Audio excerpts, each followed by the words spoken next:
Welcome, welcome, everybody. We're going to start very shortly. For now, enjoy this royalty-free heavy metal music. Snickety snake flat. Dragger, did you see your Twippies award show cameo?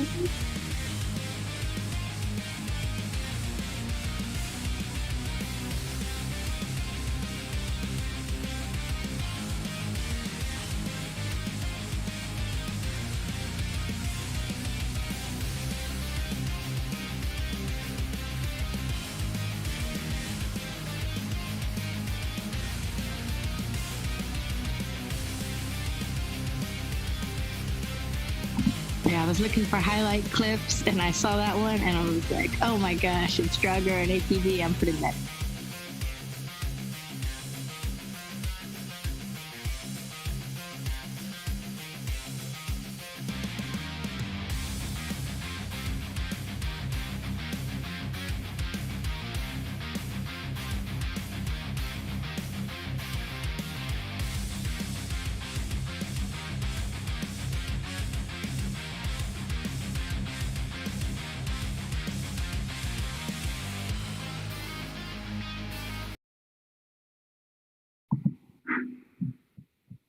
He's never ready.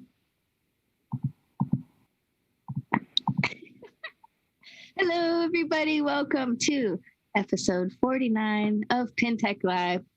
We almost made it to the big 5-0. What are we going to do for next week, Kyle? April Fools. Look, you're so far away.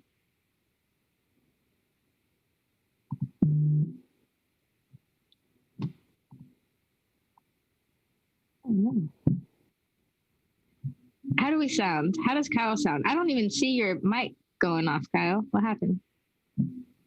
Always. No Kyle mic. It's April Fool's. Get his hair cut? That's what I said. Yeah, that's probably I don't want Kyle to cut his hair. The However, April Fool's joke was supposed to be that I was not going to turn my mic on the entire time. Can you turn it up? Up? Yeah, you're like super low. Is your mic? I see. Oh, this is the one that I had underneath X-Files while we were playing X-Files. So it was just a little quiet. No sound, no sound. Now we have sound, sorry. I probably will be getting my hair cut because I kind of promised my wife that I would get my hair cut like for my birthday. So I'm probably going to have to do that soon. I need to find a barber in Columbia, South Carolina. I had the same guy cut my hair for like 8 years. What's up, Mr. Love? And it's horrifying to go find someone else to cut your hair after the same dude's been doing it for so long. Yeah, it's so horrifying for me. That's why I never cut my hair. Yeah, you know. Hey, Mr. Meatloaf Man, I haven't stopped thinking about Pop-Tarts since we started talking about Pop-Tarts last night. So I think I'm going to stop and get some Pop-Tarts on the way home.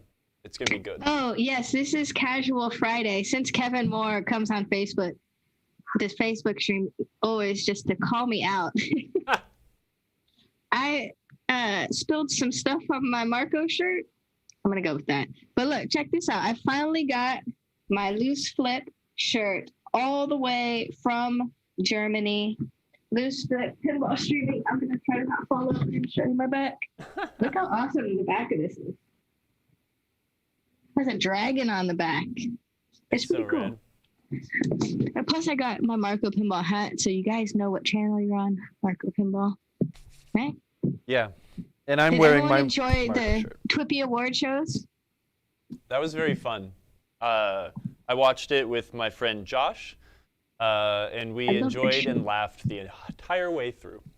Oh, really? I'm glad. I was scared that my awkward sense of humor would not be acceptable for some people. Well, you know, that's why this show works so well, because both of us are extraordinarily awkward and make really dumb jokes. It's great. That's why we get along so well. Yes, for many reasons. Hey, I think I hear myself on your laptop. I don't know if anyone else did. Well, when you were showing off your shirt, I walked close to the computer, so. Oh, Pin Daddy. See, Pin Daddy, that's why our 24-hour free domestic shipping for orders over $99 code is not turn it up to 11, which would have been really perfect. But we made it PT Snake Flap because we will be coming back to Jungle Lord. And someone said that last week on the show, and I was like, yeah, that's got to be the code. Yeah, Snake Flap was good. There was basically no discussion about it. Emoto was just like, yeah, Snake Flap. Oh, yeah, okay, fine, that's good.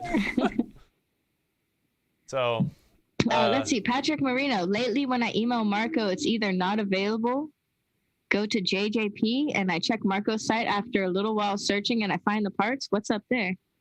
I don't know. That's. Let me read that. Hold on. Right up here. Oh, you know what? I totally dropped the ball because I was like, oh, it would be cool if I put my hair up in my hat, and then I told everyone today for April Fools that I cut my hair. Oh. April Fool's joke ruined. About finding parts like after you've already cut it. looked for them, maybe you just got really lucky and we received them and put them in stock right after you looked. So, I don't know.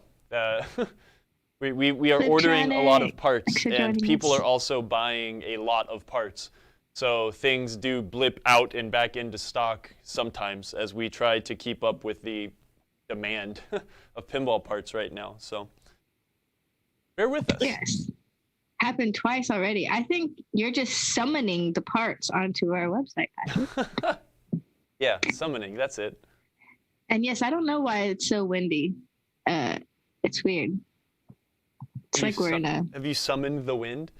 It was so windy yesterday at my place. We have this tree in the backyard that has these like little like flowery polleny sticks, and it got super windy and rained, and then I woke up this morning and looked at my back deck, and it was like just you couldn't see the wood. It was all covered in those things. So I know exactly what I get to do this weekend. Welcome to the Southeast.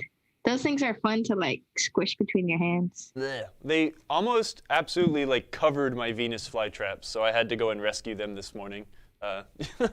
Thankfully, everything's okay. So everyone is talking about Pop-Tarts and...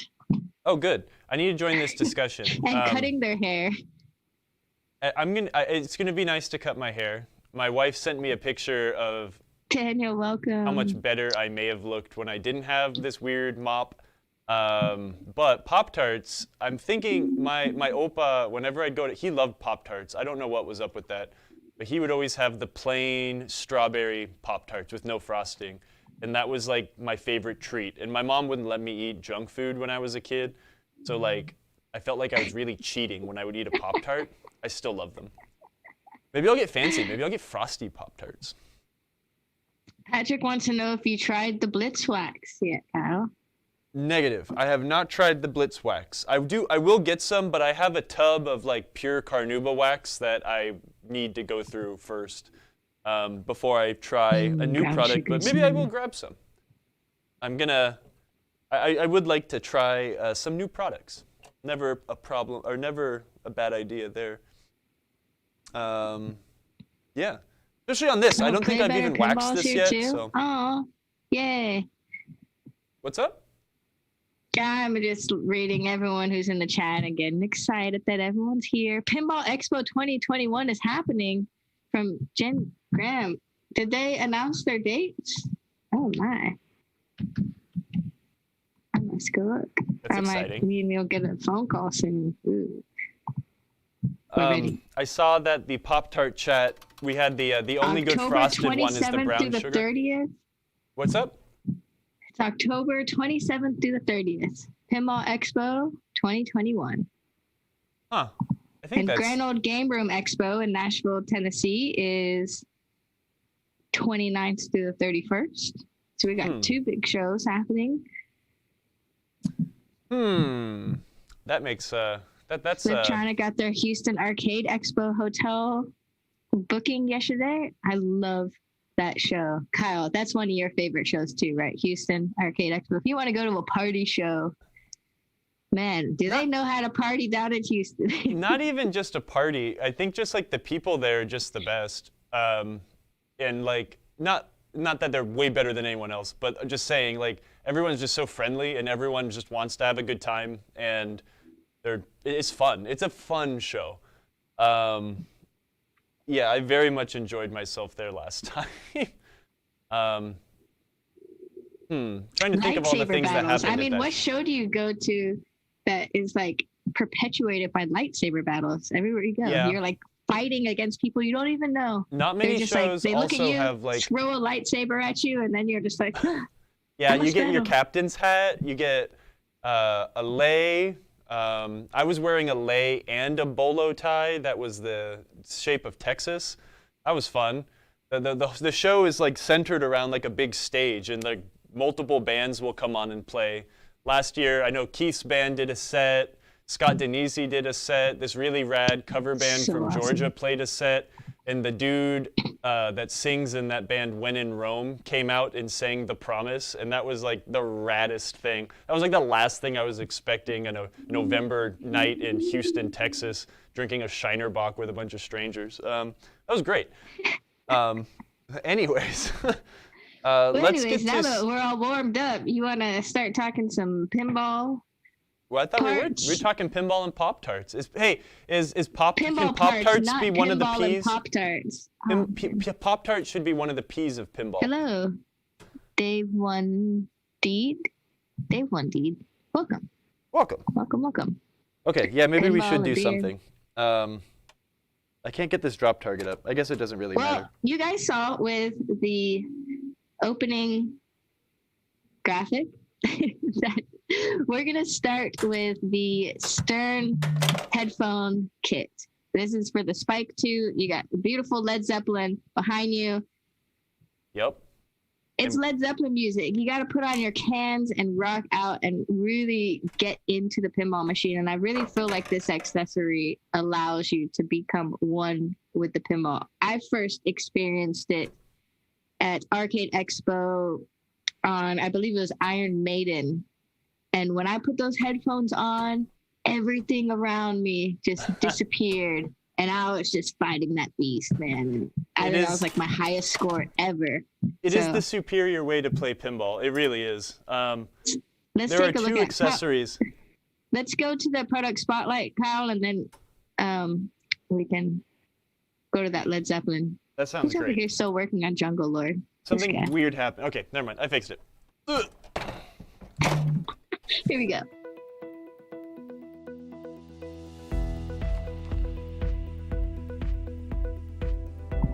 Ooh, ah.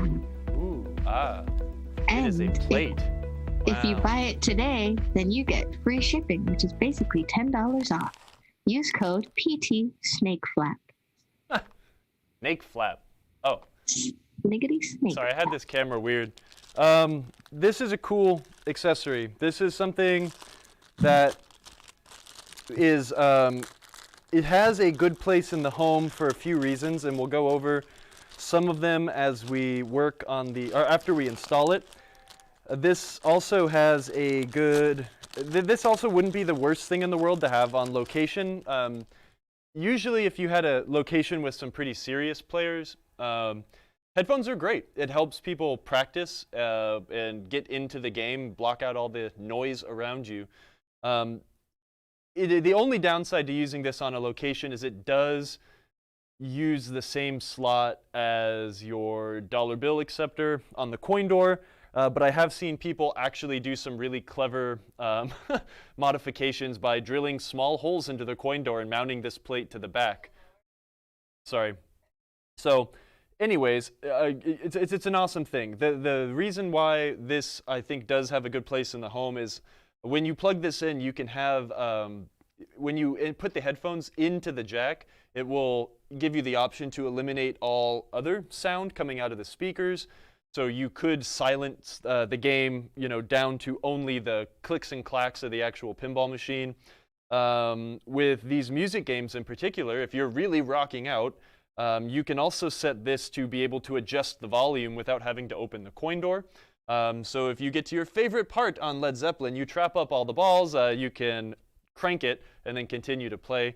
I really like these things. I think I will get one of these for the Deadpool that I am getting, even though it is going to go on location, just for people to be able to put headphones on if they want. It's also extraordinarily easy to install, and we will go through that process now. It really only takes one tool. I think it's an 11/32 nut driver. And then there are some ways we can make it look nicer as we install it, and thinking of the future of moving the pinball machine and stuff like that. So let's jump to it really quick. In the package, what's up?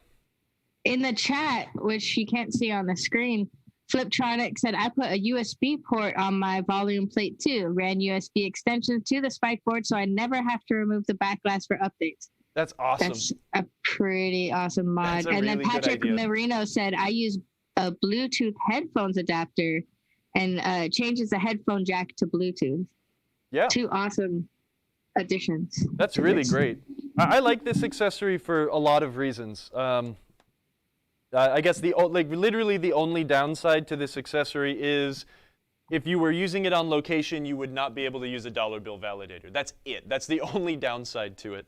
But it's really swell. In the package, you will get that camera, this camera, which camera, that camera. Nope, go back to this one. In the package, you will get Right. Go on the blue camera. Hey. In the package, you'll get, I think these were taken from our old show stock. We would remove them from the boxes and hang them up for people to buy at shows. But you'll get a instruction kit. I have read them, and I will give you all of the good information without reading the instructions. But if you get it, please read the instructions.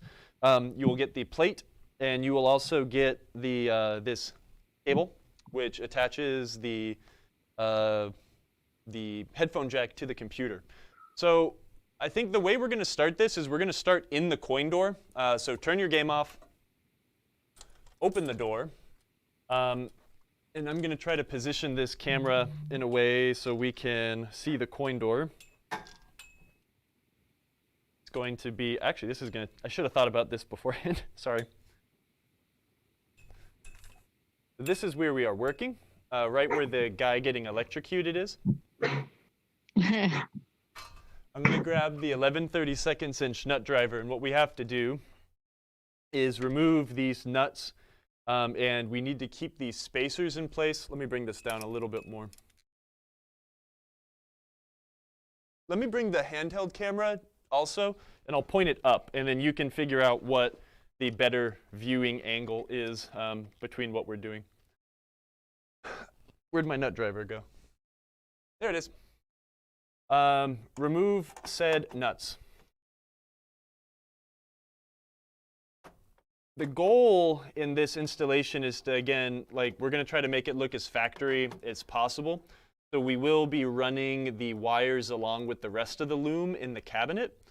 The other important thing that we need to set up for success is being able to lower the head still. If you route these wires wrong or weird, you might lose the ability to, lower the head, or it'll yank wires, and you don't want to do that. Doing it the fast way could cause a $500 mistake if you screw your computer up. So, okay, so what we're going to do, get this P-strap off here. We're going to remove these spacers and keep them and set them aside somewhere safe. Take the plate off. With little electrocutey guy. I love that. Not only is the electrocution happening out here, it's also inside of him.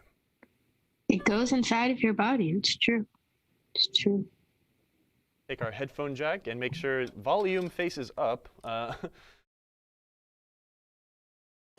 Get that in like that. And then we are going to install all of this exactly the way we took it apart, right? We are going to put all of our spacers back. And if you were paying attention, the spacer went underneath the P-strap, like that. We'll get this one on first. I used to install these this and a shaker motor were the 2 most common accessories we sold with every single Stern game we sold out of the shop. They are also my 2 favorite accessories in any game. The shaker motor makes everything way more enjoyable, and headphone jack is handy. And it's easy to install them exactly the same time because everything is right underneath the playfield. Yep, and speaking of which, this Led Zeppelin Pro that has very few games on it. We use this as our promotional episode on the Led Zeppelin reveal when it was launched earlier at the end of last year. This one is for sale. So if you're looking for a Led Zeppelin Pro, give us a call. Definitely. I'll even clean it and put new pinballs in it for you. And it comes with the headphone jack. So this was one of the first ones off of the line, which is kind of neat also, if you care about that. Let's move everything away. We are going to take the glass off, etc. So let's, I'm going to put this camera back up to where it was. Oopsie daisy. I know I was trying to do not pointing at the legs. We did want to try to like assign like some sort of a difficulty, right? We kind of talked about that a little bit. If you can use basic hand tools and if you can understand wires being pulled and not having enough slack, this is definitely like a 1 out of 5 in difficulty. There's one part where you can make a potential mistake, but it's pretty difficult to make said mistake if you read the instructions. I'm going to pop the balls out. 4, 5, 6. Putting too many pinballs in games now. You got to use 2 hands to get them out. Okay, lift up the playfield. Oopsie daisy. So now what we're going to do, throw on the handheld camera, will you? We're going to run the wires through the loom that runs on the left side of the cabinet, along with the rest of the wires, right? So we will install and start running that wire through these P-straps. You have to please use the P-straps, that's what they're there for. You lose many, many points for being super sloppy if you do not. So let's start that. Without breaking the 4th wall, I can't turn this camera too much. Yeah.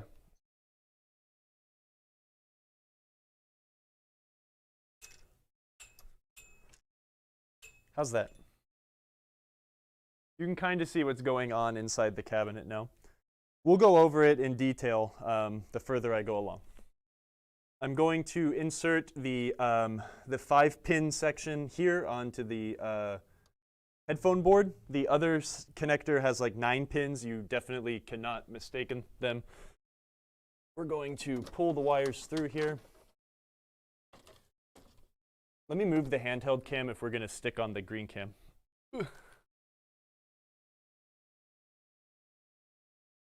You start with 0. So if you do not put them in the right spot, you have negative points, which means you extra suck.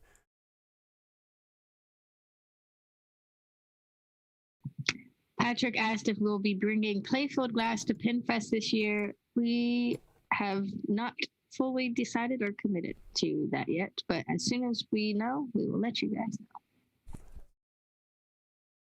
Pinball glass is definitely the best thing to get at a show, right? So see, we're going to run this along here. One thing I did make sure with the coin door is you want to make sure you leave a little bit of a loop, not a loop, but enough for the door to open fully. I'll show you that before we finish. I just noticed that Stern is putting full color coil wrappers on their pinball machines now. That's kind of cool. Check out this pop bumper here. You see the red on the label? I've never noticed that before. Most of the coils still follow their old design with the dot matrix Stern logo. So that's kind of fun. Can't believe I didn't notice that. Good job, coil wrapper designer guy. Lift up your instructions. Oh, sorry, Gary. This always reminds me of Christmas, just the color choice here.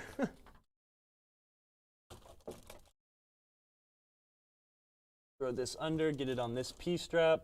This is going to be harder to film. This is kind of a balancing act, right? Getting it on this back bit. So I'm just going to take the liberty and do it. But we are following the rest of the loom, the harness, as we snap it into the P-strap here. It looks like it's wrapped around the wrong side of the harness, though. What do we got? Get back here.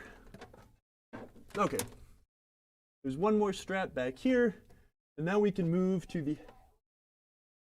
I'm getting the last wire into the strap. But to do that, I kind of need to like balance the play field. I'll show you. I guess I didn't have to. I could have like put it down in like service position forward like this. But, you know. Okay, now that we've got that done, let's jump into the head. Oop. I'm going to get the key for the back glass.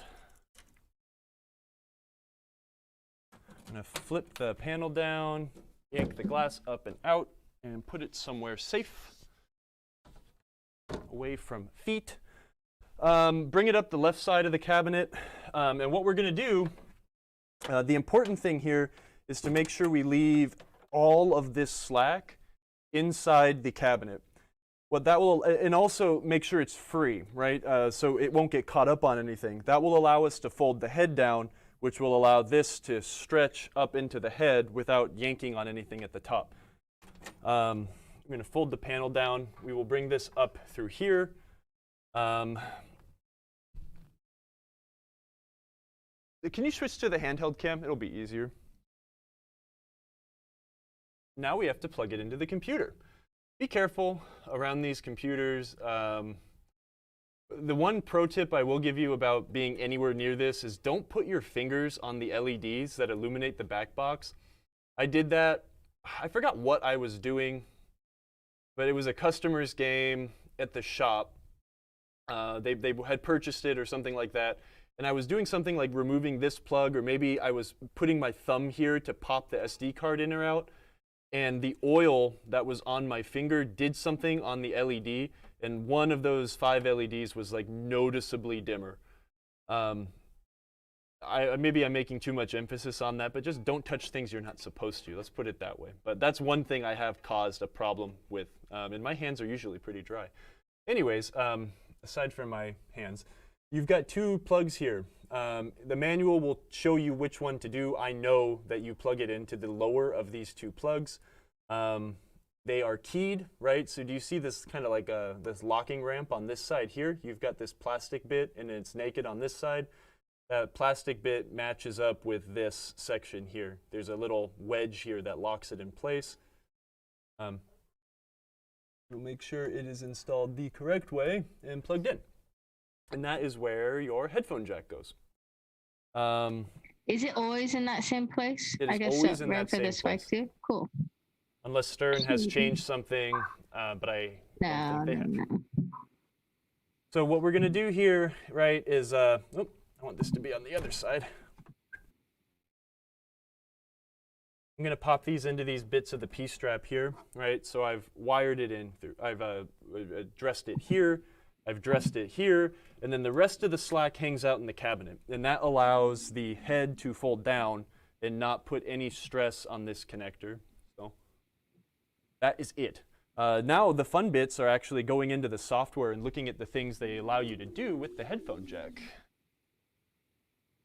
These options don't exist. I'm going to move the handheld cam. These options don't exist unless the headphone jack is installed, I think.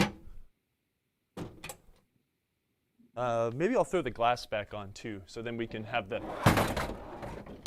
I guess Green Cam can point at the screen. Power it up.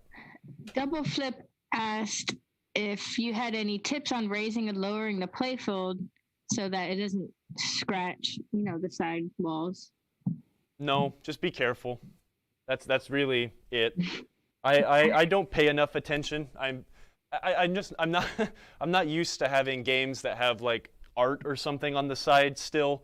So when you lift it up, I mean, just try to lift up straight and keep an eye out, right? Because what he's talking about, right? Just focus here. Can you do Green Cam again? You, like here, where's my finger? Not there. There we go. Right, you can move the playfield left, right. So if you consciously kind of take a look-see and then lift straight, if you feel like you're rubbing, stop. But yeah, just take your time, I guess. Yeah, and then Midge also linked to one of our products that is scratch guard polythene roll that will help. You can put it on. Yeah, that's a good thing to put on the side of the playfield, and that will make it less abrasive. Okay, Pupil Green Cam on again, and we'll run through some of the stuff on the menu. So now that we have this installed, hold on. I play this game loud. We'll turn it really far down, because then we can turn it up pretty soon with the headphone jack. I'm pretty sure that this is a standard adjustment, and it's somewhere in the back. So what I did, right, we went to adjustments, standard adjustments. I pushed the left red key, and that brought us to the end of the adjustments. It goes from 1 to the last, which is number 89. And I think it's somewhere closer to here. Okay, so here's where all the headphone stuff is. So front volume knob. We have a few options now that we've installed the headphone jack. Right now, the front volume knob will adjust the headphone volume only. If we go in and expand that option, we've also it will change the headphone and the cabinet volume. The front volume knob will do nothing. I like to set it for headphones and cabinet. That way, like I was saying before, we can turn it up just using the knob. So if you're enjoying what you're doing, you could catch the ball, turn the volume up, continue enjoying yourself. Let's jump back in here really quick and check out the other ones. Mute if headphones are detected, that's on by default. I think that's the best option, unless it may be a public location. This will mute the external volume, so the 2 speakers up top and the speaker on the bottom, and only give you audio via headphones. If you change it to no, even if you have headphones plugged in, you will get volume from the pinball machine still. I really like this as an option as well. The stern blarting noise is very I don't really like it. It drives me nuts. It scares me sometimes. I'm easily startled. This will change that knocker noise to go away if the headphones are detected. So if you don't want to be scared when your headphones are on, there you go. This here will disable the actual knocker. If you have a real knocker in your pinball machine, this will give you an option to disable that also if headphones are in. Right? Keep it a little bit quieter if you're playing in a shared space or something like that. And yeah, I don't know. Does that make sense? It's kind of neat. This is my favorite thing. Like, it makes me so I don't have to inconvenience myself by opening the coin door to turn the volume up. I can just crank it and start playing. Is that worth $100? Absolutely. So, yeah. Every time the knocker is about to go off, like when we're playing Stranger Things, my mom quickly goes to cover her ears, like she knows when it's coming. Yeah, it still startles me, and it's been that way for a really, really, really long time. But usually what I'll do when I set up a new game, especially if it's going in a home, I will set the knocker volume to low to make it just a little bit less obnoxious. I think for my Deadpool, I will probably install a real knocker, because nothing can replace a real knocker. Put this thing back together. I think it's a really awesome accessory. It does a lot. Wearing headphones while playing pinball really is just that much more immersive. You notice a lot of the excellent sound design, and the audio quality is also great if you have headphones on. If you have a good pair of headphones on, you'll notice things that you can't hear through these speakers or in a loud place. Yeah. Any questions? Was that thorough? Yeah, we want to hear it. I don't want to get DMCA'd, so. Here, you can hear this. But now we have to turn it down really quick so Atlantic Records doesn't shut our Twitch channel down. That's so cool. I need to get one. It's neat, as man. soon as possible. You do. And again, playing pinballs through headphones is, I always used to think it was weird when I would see people like listening to their own music while playing pinball, like in a tournament or something like that. But then I started playing with the headphone jacks at the shop and plugging some good headphones in while I was playing a game.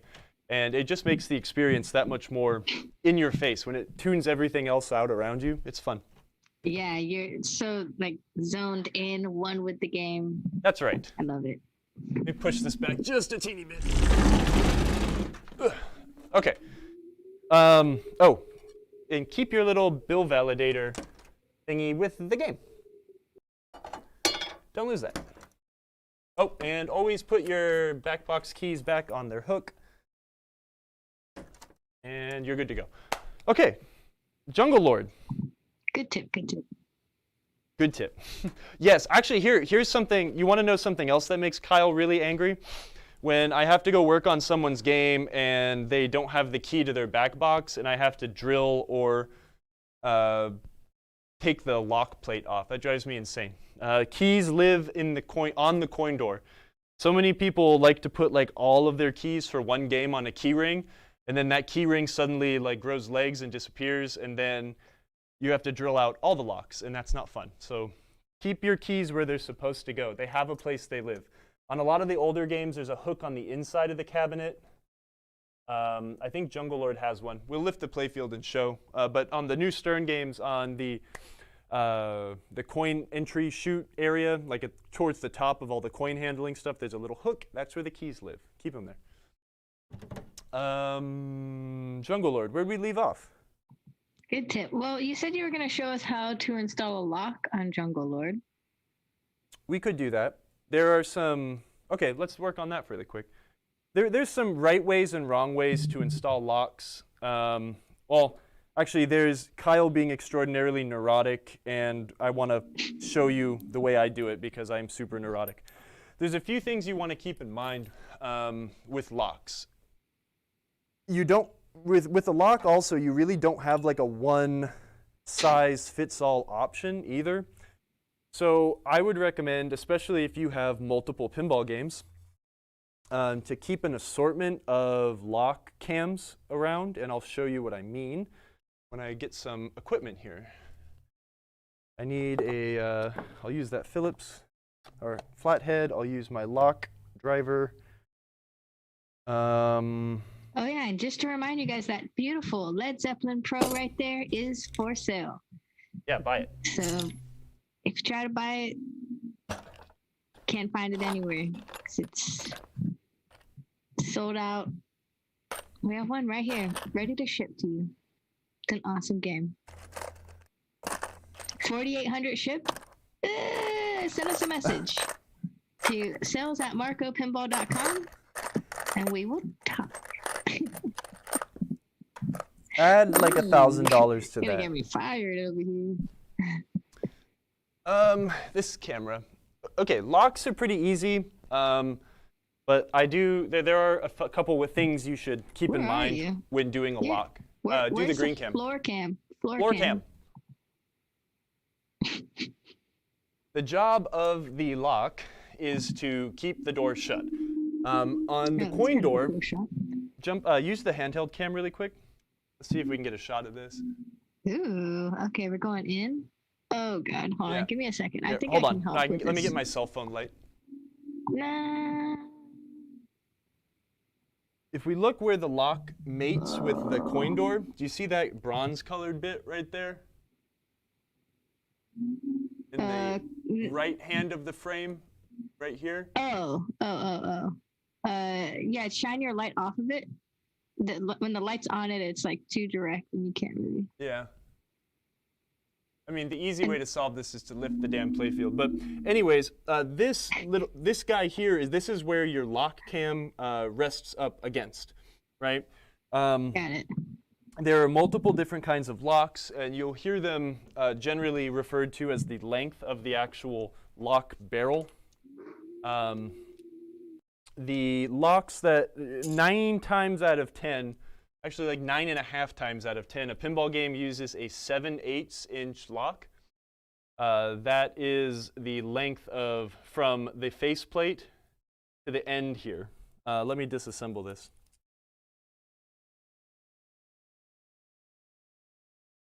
So most pinball games for the coin door will use a 7/8 inch lock.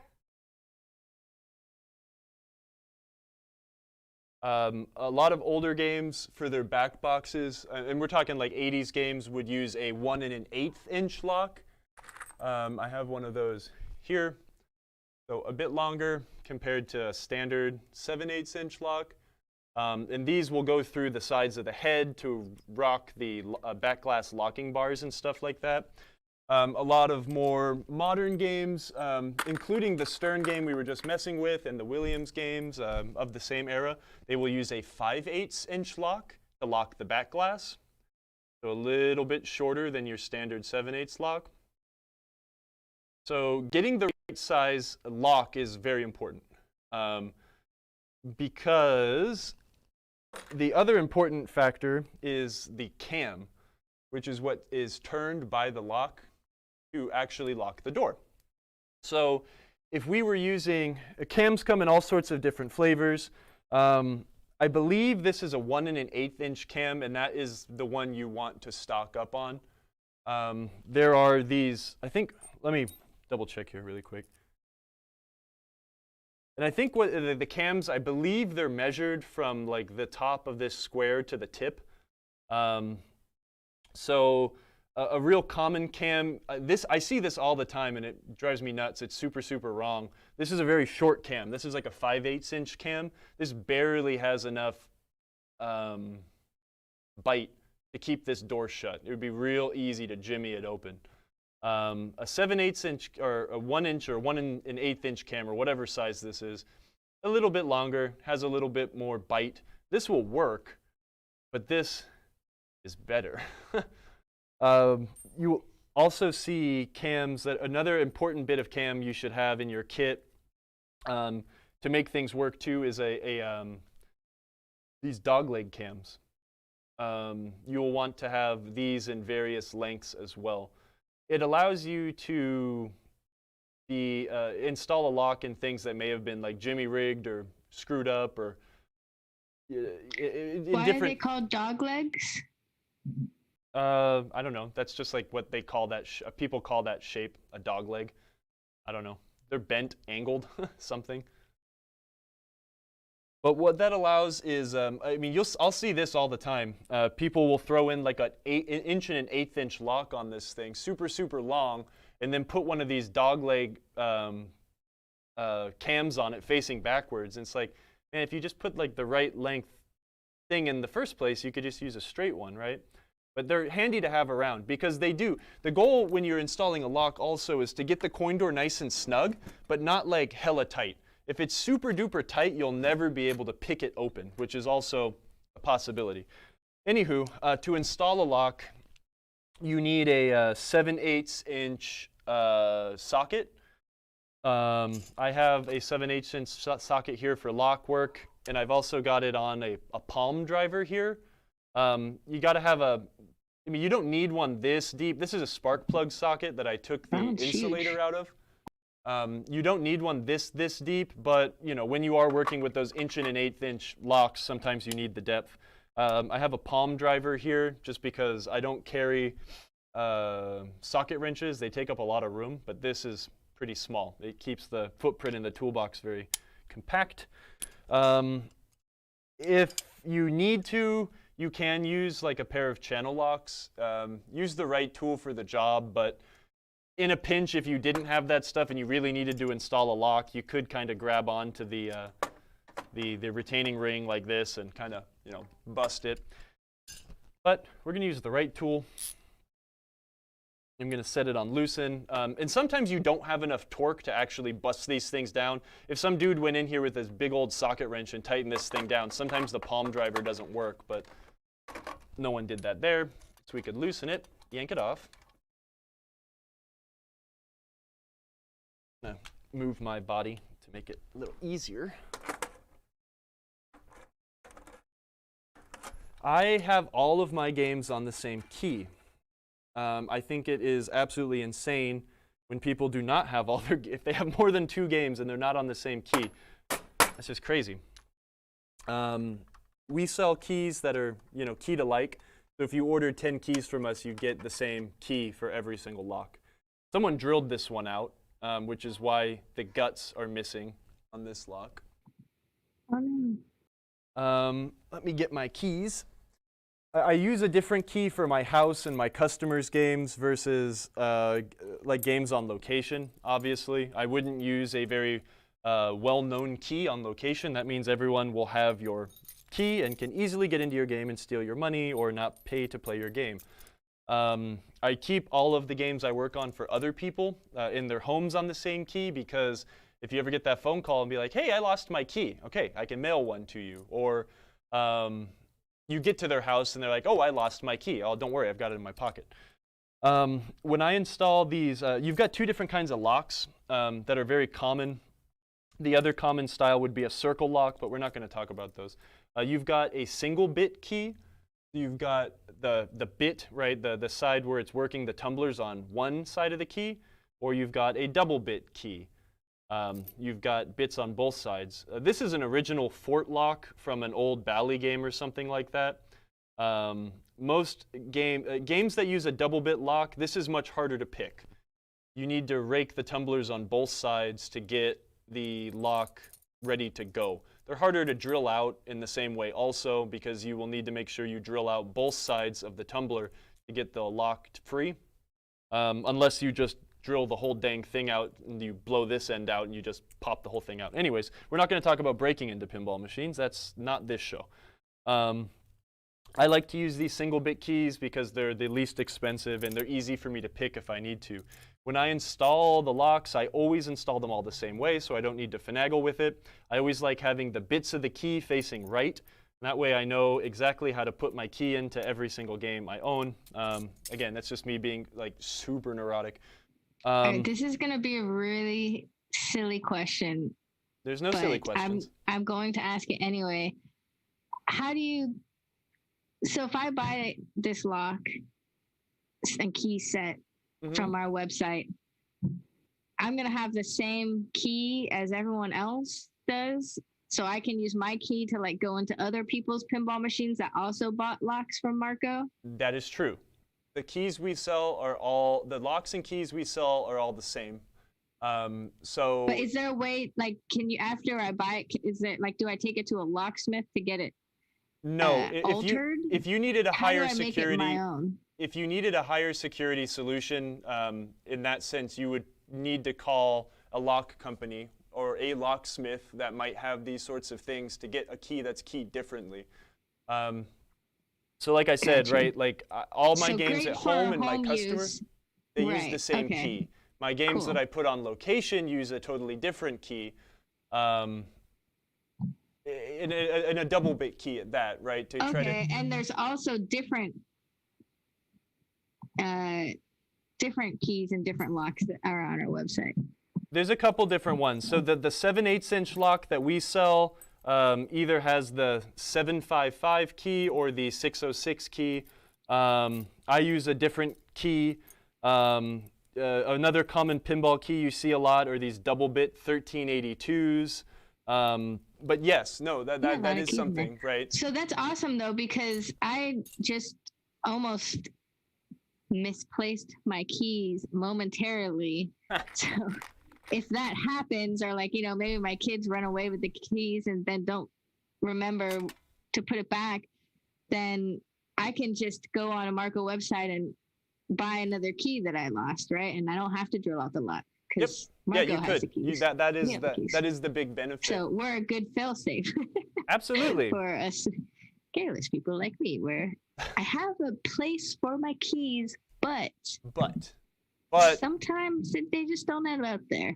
But if you were doing it, again, on location, the other day, you might want to put a different key in, just because there are some less than honest people around. That makes sense. Anyways, but also, like for people that do operate games, a key is not actually, a key is there to keep honest people out. a key is there to slow down the crook. A crook isn't going to sit there and lockpick your key. There are other ways to bust into pinball machines. We're not going to talk about it, but the keys are there to keep honest people out. So, yeah, just think about it. I've kind of told you all I want to say, but either way, we will install it in the way my neuroses work with the the bits facing to the right. Stick the lock inside. Oh yeah, and then here's a link to our keyless locks. So this is actually what I need too for all of my home games, because then I don't even have to worry about the keys that I constantly misplace. Absolutely. I just have a keyless lock and I just go check. I might have one of those in my toolbox. Let me see. I do like giving those to customers that continuously lose their keys because it drives me insane. I don't mean to. It just happens. It just happens. I don't have one with me. I do have a place for it. The keyless lock. The keyless lock has like a thumb screw thing on the front, so you can click it open, click it the other way, and allow you to open it without a key. They're good for games in the home. Yeah. See, Daniel's like, for home use, you don't need a high security lock. No. But that's why, again, I keep all of my games just on the same key, because at that point, I have it in my pocket all the time anyway. So, anyways, we've got this guy on. We want to tighten down the retaining nut. Get that nice and tight. Hey, speaking of your little hand crank, your hand socket, D. Valansky said something that's his...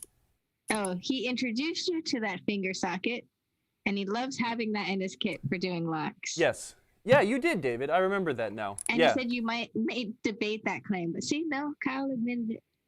No, David introduced me to all sorts of things that are very clever and then well thought Mr. out. Love said, Kyle introduced me to that, so thank you, David. Look at you paying it forward, Kyle. Now everyone knows about it, so yeah. It's a good tool, handy to have. So let's take a look at this, right? This is a way too short cam. It's tiny. This is not really pinball. This is more used on like some video game doors. I mean, these are very universal for everywhere from like PO boxes to vending machines and stuff, right? But with pinball, generally, this is the lock cam you want. The 1 1/8 inch one, I believe, is the size. Anyways, look at the protrusion on this guy. Do you see that thing? That it barely even gets past the door. We might be able to stick this thing in there and it might catch, but that's not doing the job it should do. So what we'll start with is, I always start with this standard, the longer size cam. Be mindful, when you stick the key in, it's in the locked position. The key will only come out in one position when the game is locked. So when you turn the key, it won't come out anymore. So that's the side you need to make sure you install it to when it's in the open position, right? So right now the game is supposed to be locked. I'm going to install the cam facing outward. I'm gonna thread that in. You should be using like a number 3 Phillips to do this, but I kind of just cheat and crank on a little bit with a thicker flathead screwdriver. And now we have, that's a little tight. I'm going to back off on it just a little bit. Okay. So now we can close the game. Hey, there's something in there. Oh, cool. I love hidden treasures. There's actually money in there, which is awesome. Thank you. And there's something what kind else of money? In there. What the heck? What is it? I don't know. It's green. Stick your finger in there. We might have to get to it from the other side, but I do want to extract this treasure. I found a popsicle stick in mine. My coin. So this is actually ideal. Do you see how I can kind of pull the door in and out? Oh, sorry. You putting my finger in the coin slot, I can kind of pull the door in and out a little bit. That allows me to have the flexibility to pick this lock if I ever needed to. If this was very, very, very tight, you wouldn't be able to get this the movement up and down laterally very well. We're rocking the inside tumbler of the actual lock. So having a little bit of, without it being like super duper duper tight, that's very difficult to pick. But being able to wiggle it a little bit, that's ideal. again, I think about things like way far in the future. Most of this probably never applies to 90% of people with a pinball game in their house. But, you know, I think ahead about dumb things that I'll never need to do, but I'm always prepared.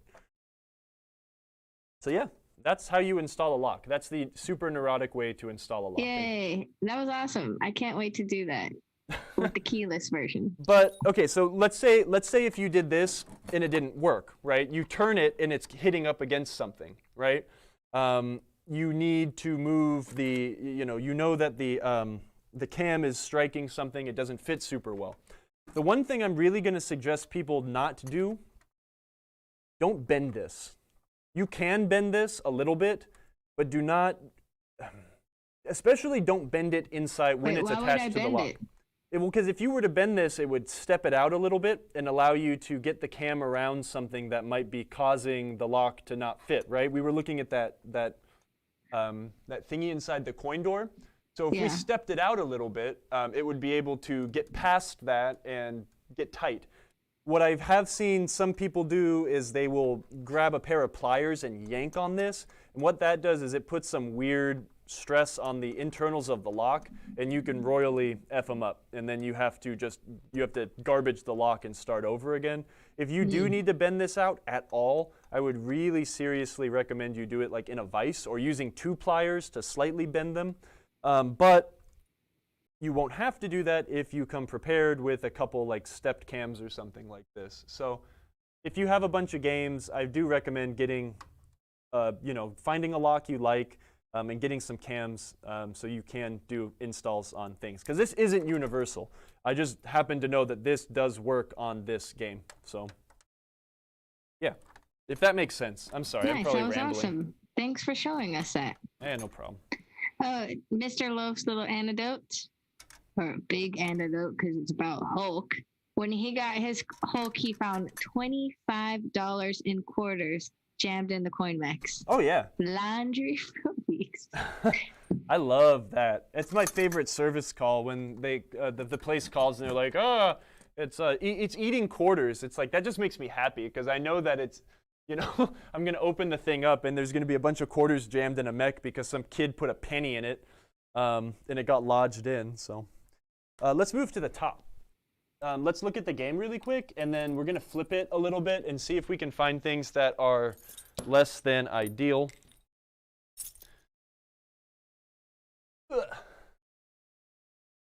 I found a good amount of money in some games before, and it's funny that the one time I bought a game, I forgot what game it was. It was an older Bally game in some guy's house forever.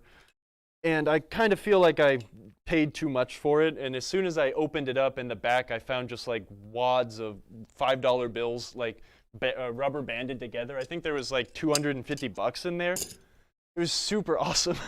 Usually you'll find like $30 in quarters, but this time like there was some serious cash in there.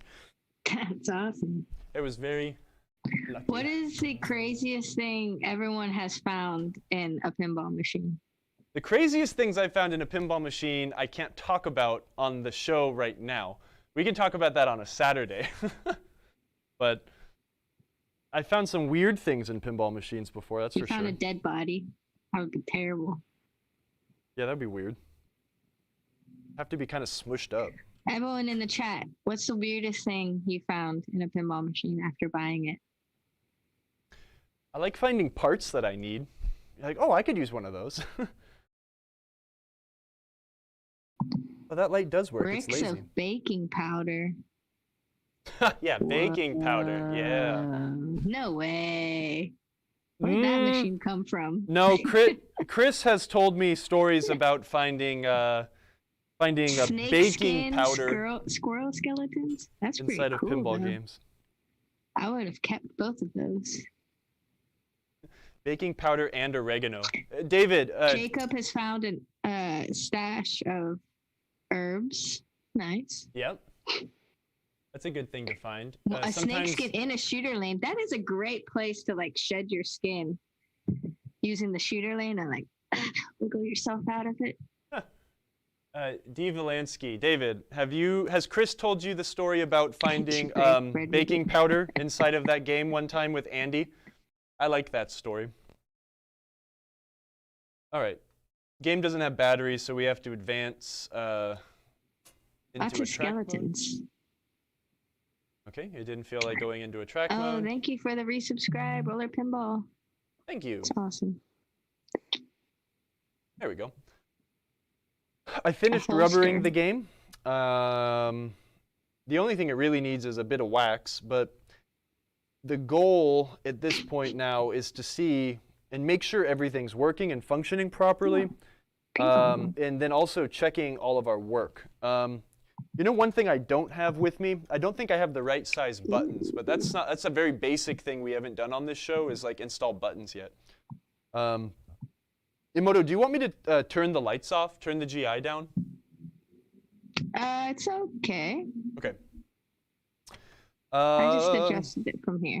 I'm going to keep the sound off for now, too, because the game does have a background sound, which is kind of annoying. But maybe at the end of the game, we'll jump in and throw that on just for silliness.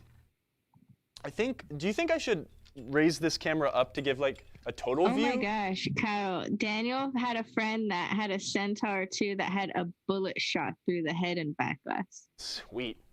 They were really mad at their pinball game. I was looking at some games that an operator here in my town has, and he had a Sega like Harley Davidson game. What is happening? That was at a Sega Harley Davidson like video game, like a sit-down game. And sorry, this bolt came loose. Killing us. And it was at a motorcycle club. And a rival motorcycle club came into this motorcycle club and smashed up everything in the club.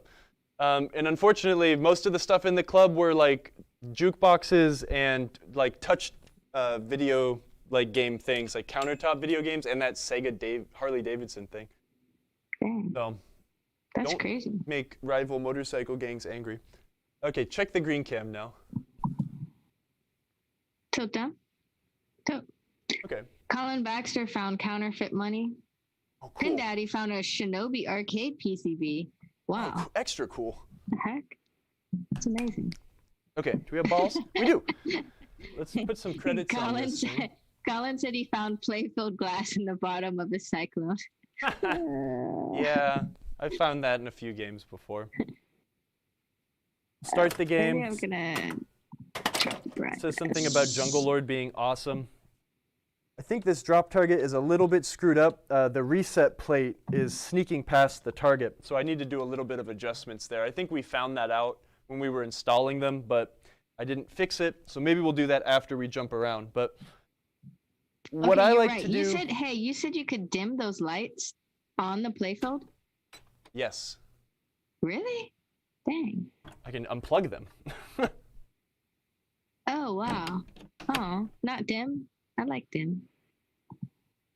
So what we've got, once we've got the game running, the game is back together.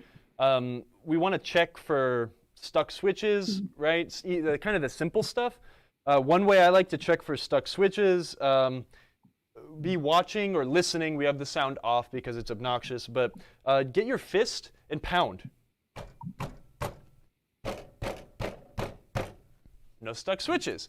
A lot of times you'll be playing games and you'll just get phantom 10 points adding up over and over and over and over and over again. And that's a really easy way. So you were pounding and looking at the score to see if... Yes, to see if we had something that might have been really close. You'll get that a lot.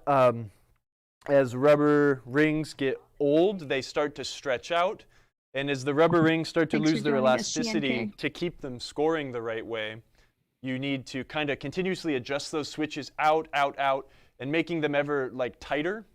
And then when you stretch a new rubber ring around it that is a lot tighter, those contacts are sometimes like super, super, super danger close, or they're stuck together. So you're going to want to check, we're going to go in here and we're going to touch every 10-point switch to make sure it does work correctly. There aren't very many on this game, but I can see most of them here, right? That one's not sensitive enough. That one's actually not doing anything. So we've got a bummer switch there. That's something to check. This guy here, it does work, but it does require a lot of force. Let's do the small cam. We're looking at, whoa, that's blown That's out. hot. That's hot. Hold on. Oh God, it's so bright. Like an acid trip. Whoa. Okay. So we've got this switch here, right? A small two-post situation with a small area for the ball to hit. It's only 10 points. I don't know why they put a switch here, but I want those 10 points if my ball hits it. Yeah. Right? I am touching it very gently. I'm not getting any points. I have to really push on this thing to get it to score. Let's adjust this thing out. There are two ways we can do this, the lazy way or the very long-winded way. We're going to kind of do the lazy way first and see where we can get. I'm going to take my finger. I am going to get here on the switch, and I'm just going to kind of push it forward. Right? We're going to try to bend it a little bit further forward, maybe push this guy back a little bit, and see if we can get these things to be any closer. No, it's not going to work. So what we're going to have to do is use some tools. I am going to turn the power off to do this because that is the most responsible way to show people how to do this. Oh, sorry. Oh, sorry. Did I just show things we weren't supposed to see? Like racks of... Well, no, I'm just trying to prevent everyone from throwing up. As Wow. much as possible. Shake the cams, man. These webcams don't have image stabilization. And I've also drank a lot of coffee, so... No way. Colin bought a Tekken 3 that had a bonus Soul Calibur in it. That's Excellent. like my dream right there. I'm going to get a different switch adjuster. This one's too blown out. I need to replace my switch adjusters. They're all so old now. Zach Brannigan's brother shot a hole through his mom's freezer, and she found out when the roast had a hole in it. Good night. What is happening? What we're going to do here is we're going to try to do this from the top, and if I don't feel like we can get good results... Can you tilt down a little? Yeah. I got distracted. No, it's okay. If we can't get good results doing it from the top, I'm going to do it from the bottom, which is the correct way. I'm going to take the straight end of this switch adjuster here. Yeah, drop the... just let go of the camera. I can't. What do you mean? You can't. Because there's nowhere to put it. Just set it down on the... I can't get it to show what we're trying to show, though, if I do that. And then just tilt down a little. Yeah. You can't back it up some? Oh, there you go. That's great. This is okay? Yeah, that's all right. What we're going to try to do is we're going to try to get this, the back blade scooted a teeny bit more towards the moving blade, right? So what I'm going to do is I'm going to try to kind of grab it, and we're going to try to force it this way, a little stronger than my finger could. But I don't think that's going to happen with this. We're going to probably need to go underneath. That is that's the best way to do this. So let's just do it. Don't do it the lazy way. Do it the right way. This is where the time-consuming part of getting Pinball set up comes.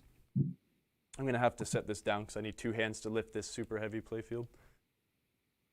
Doing these micro adjustments to get the game working and playing well.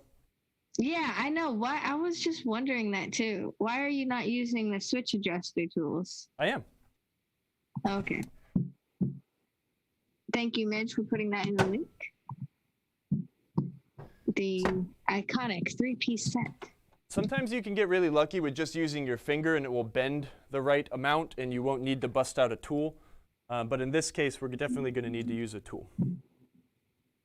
Your fingers are the most useful tool you have. What if you don't have fingers? You probably can't work on a pinball game, unfortunately. What? There's two switches. We've got this stand-up target, and then this is the culprit right here, this guy here. This is a low-light situation, but I can kind of see what I'm doing. I'm going to try to get this around the back, the two blades in the back, and we're just going to do a teeny bit of torquing one way. A teeny amount of movement at the very base of the switch will translate to a lot of movement at the top. I'm going to need to put the camera down. I need to see if I've done it. It's hard to... This is something you kind of got to do like this, right? You're going to be looking up here and being like, okay, that's still really far away. And you're going to get back in here, and you're going to go in and try to get the thing closer. If you're doing it down here, you definitely need the play field off, or the power off. Introducing solenoid voltage to the switch matrix is a really, really good way to blow everything up, and you will be very grumpy. So don't do that. If you're working...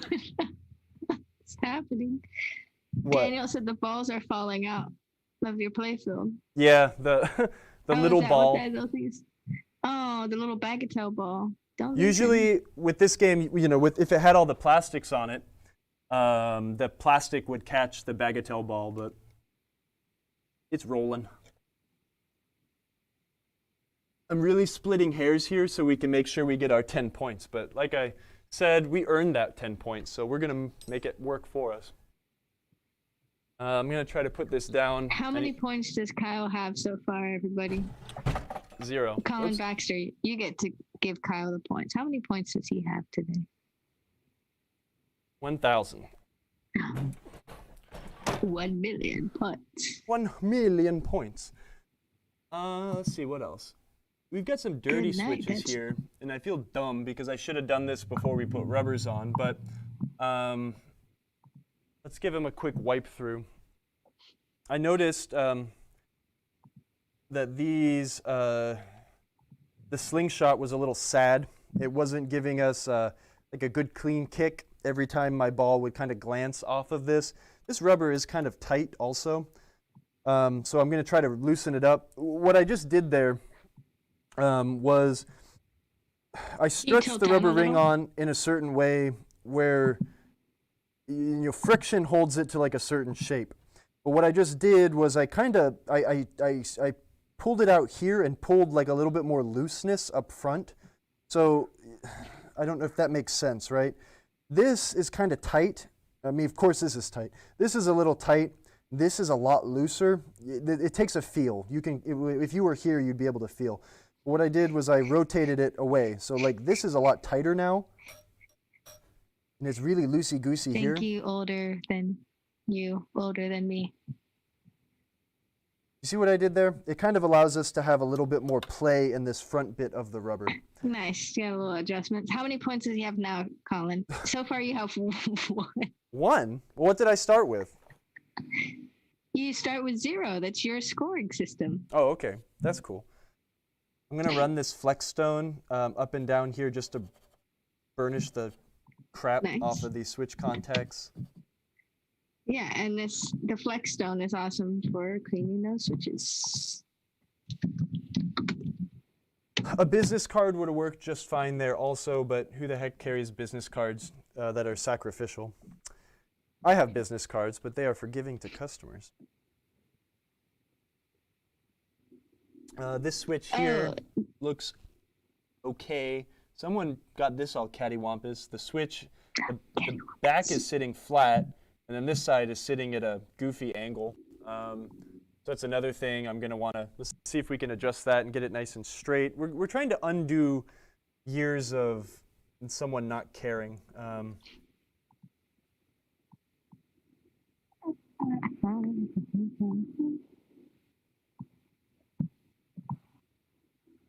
How dirty are my fingers? Not that dirty.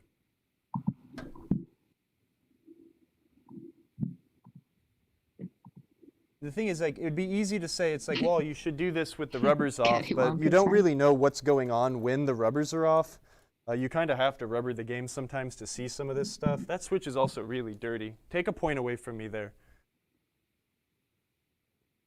Could have cleaned all the nasty old wax, crummy wax products that people used to use on these things back in the day. Mr. Valansky said that now the playfield is up. Oh, never mind. That was old. But when the playfield was up, you can properly show how the lock works. Yeah, I'll do that. I'm going to try to get a little torque on this thing to try to straighten it out. That's a little bit better. It's hard. This is an awkward spot with the ramps being where they are. You don't want to bend these things too hard either, because they can snap. Ask me how I know. It's happened many times. All right. Finger kind of worked really good there. When we're putting on the rubbers, we always want to try and keep the labels down. It just makes the games look that much nicer. Add a point there, because that's some sweet style. That's worth the point. Labels down. It's just the little things, you know? It makes games look nicer when you're trying to sell them for maximum profit. There's not a lot of profit in pinball, so that's nice. It'll give a good deflection. I'm going to loosen it up a little bit, though. It's kind of lax on this side, so we'll try to get some more bad.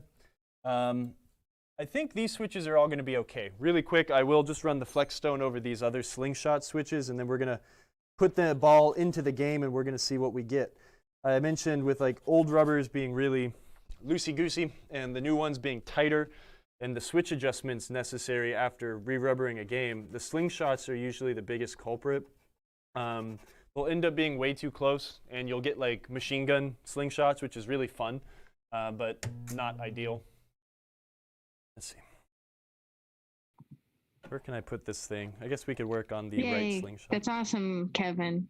Kevin saying thanks for the tech database. He got a call from one of our referrals. Awesome. So all of you other pinball technicians out there, I mean, I'm sure all of you know by now, but we have our pinball technician database. If you sign up, we keep this Rolodex. So when people call in asking for help for their pinball games, we look at what city, country they live in, and if you're on the list, then we recommend you to go help them.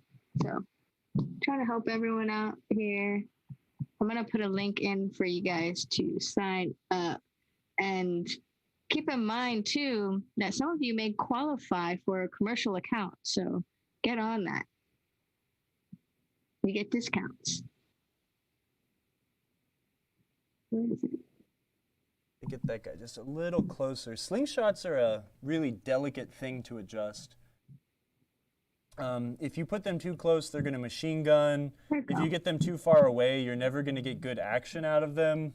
But getting them just right, it can be a challenge.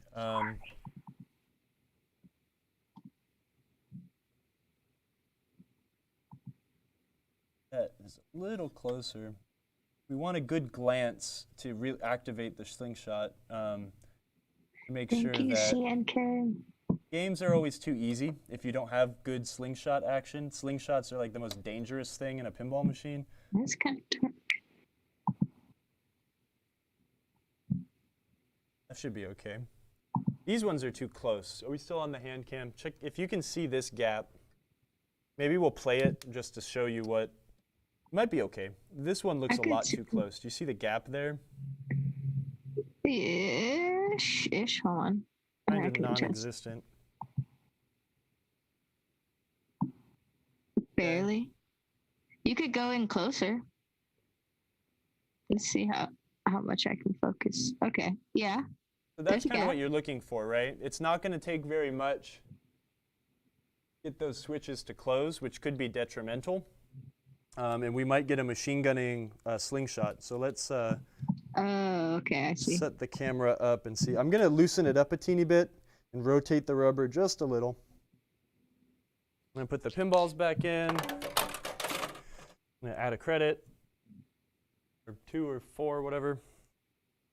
And let's see what Taylor Reese. No. Taylor Reese says, I bend the top of my leaves over the sling rubber. Super nasty. Top of the... Is that an April Fool's joke? It's gotta be. And is that nasty good or nasty bad? That's nasty regional, good. Right? That's the way we do it. Thanks for joining, Taylor.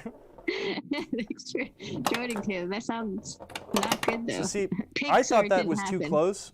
And now that I've kind of loosened the rubber up out there, it's not close enough. We should be getting... Well, those are all the little adjustments, right? I want the ball, if it glances the slingshot, that's what makes like a tight playing game that much better. We're not getting any machine gunning slingshots, which is good, but these are the little adjustments that take a lot of time. to make a game just play that much better than something that you don't pay a lot of attention to. I think I will try to adjust these a teeny bit closer, but y'all don't want to watch me just adjust switches. He says it's real. It's not all the way over, but it's slightly over. Oh. And it was suggested to him by a tech at Pinburg. Oh, so bending them over, like curling them over? Yeah, I imagine that's right.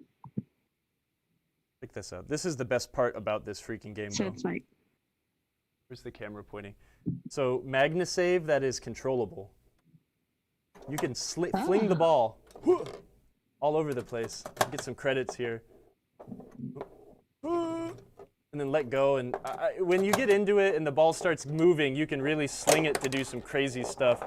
But like as opposed to Black Knight, which when you nail the MagnaSave, it holds it there for like 8 seconds and then drops the ball. With this, you can kind of grab it and either spend up all your credits by really guaranteeing it to come through the in lane, or hoping just a quick jab will sling it back out into play. So that's scary. it's so good. Otherwise, I think I just kind of want to flip it just a little bit just to see what it does. I can tell here that this this is a problem. I will need to fix the slingshot or the drop target. Oh, Actually, let me look at it right now and see if I can get it semi-playable. Camera is going down really quick. Welcome to the show, Jaded. I'm glad you got your pin up and running. I guess it's the Black Pyramid. That's a great game.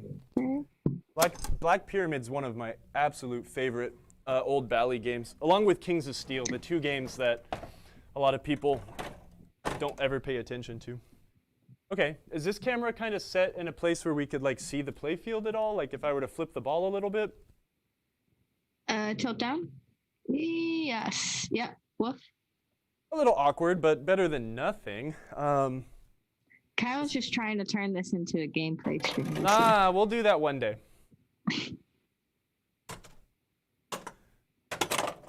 Okay, let's just see what happens, right? Because like, this is the actual like the hardest part of bringing a pinball game back from the dead is adjusting it to play right and play well. Got it in the bagatelle.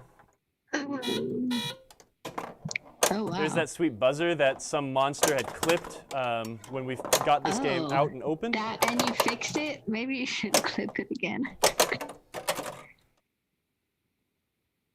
That's awesome. Kyle, do we sell UDN7180A ICs? Most likely. They're used on display control PCBs. Is that the one for the Gottlieb displays, or? It's a question from DeWitt. That wasn't good. I just type it into the website. Type in UDN and don't put like the last numbers, right? Just put in UDN's whatever the 4 numbers are and see if it comes up. This isn't good. We've got a drop target that's got too much tension on it from that tensioning blade. I nailed that thing dead on, and it did not want to fall. So we'll definitely have to go and readdress some of that. Otherwise,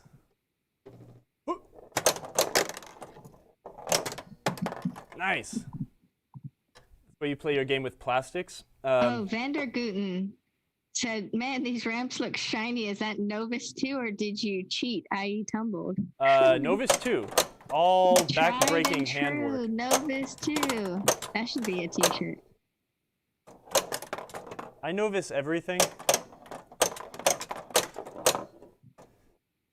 I think the ball jumping off of that center ramp might be because I don't think I have very much pitch on this game at all. But that's something I want to look at. The way these ramps are constructed is you've got a left and a right, the uprights, and then you've got a piece of springy steel that's just screwed into the playfield in 2 different spots. So they are very bouncy. So balls can kind of come on here and they'll bloomp, slingshot themselves up. So we'll take a look-see. I see a gigantic comment here that's...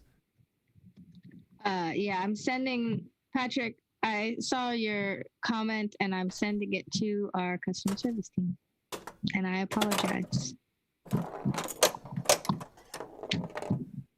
So overall, I think we're going to be okay here. I don't think this is going to take very much work to get it like playing really well.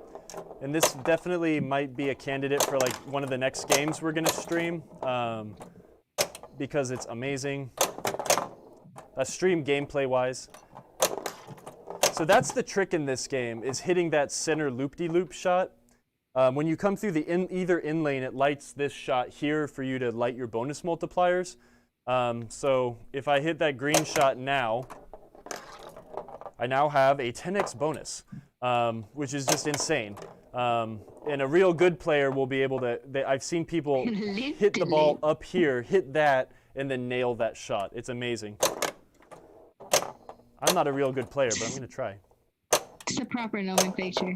Thanks for joining us, McSquid. I'm very pleased with this, actually. And congratulations on Sonic the Hedgehog Spinball for winning the Twippies 2020 Twippies best or favorite homebrew. Congratulations, very well deserved, man. Ryan. It's awesome. It's so cool. I wanted to tell you that you were gonna win, but I had to be a surprise, so we were all very quiet about it. It's always better when it's a surprise, right? Yeah. He was like, yeah, I hope I win, maybe. And I want to be like, you won. But I'm glad you found out the proper way by watching the show. It's awesome. All right, Kyle, what's going on?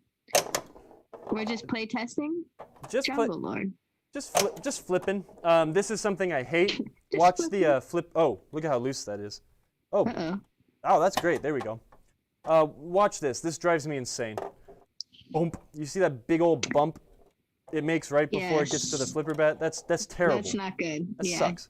But if we had this thing in the right spot, actually, no. Well, these are really worn out. I was like, maybe that's part of the game. The jungle's crazy. You know where you are. These things wear out a lot. If you were here and feeling them, you could feel the giant lip that is built up here from pinballs slamming into this and kind of mushrooming the lane guide over. So we've probably lost a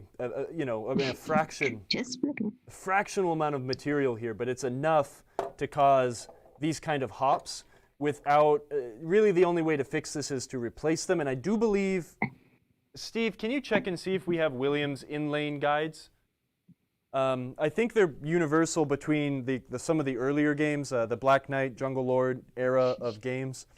I know that Cliff, from Cliffy's Pinball, Passion for Pinball. The Cliffy replacements that are anti-flipper hopes are amazing. Yeah. From Swords of Fury, Blades of Glory. Great username. That's a great name. Swords of Fury, Blades of Glory. Oh, Don Ford, welcome. Welcome to the show. And yes, Daniel, we turned the sound off of me, Jungle Lord. Yeah. I'll probably turn it back on towards the end of the fight jungle. But yeah, we'll need to see either I need to get new ones reproduced or get new ones in here, or I need to call up my friend Cliff and get some of the anti-hop ball guides, because that is just, you can't play pinball like that. That is not that is my number one thing that makes me want to walk away from a game, is not having a nice smooth transition between here and the flipper. You can't line up a shot if the ball's bouncing off of the tips of the butts of the flipper, right? So those need to be replaced, but that is very common on a game of this age, right? The reason these screw up is just years and years of the ball slamming up against these metal plates and then mushrooming them out, and you end up having all that material that should be there to help a nice smooth transition squished up against the other side. So I've still got a problem with these drop targets. I need to look at that. This one's hopping. I still haven't replaced these ones with the Jungle Lord target yet. This one is really stiff. It should be falling much easier than that. The other ones are all good. Oh, I love how they come up like that. I'm starting all sorts of double trouble fancy modes and stuff in the game when you do that.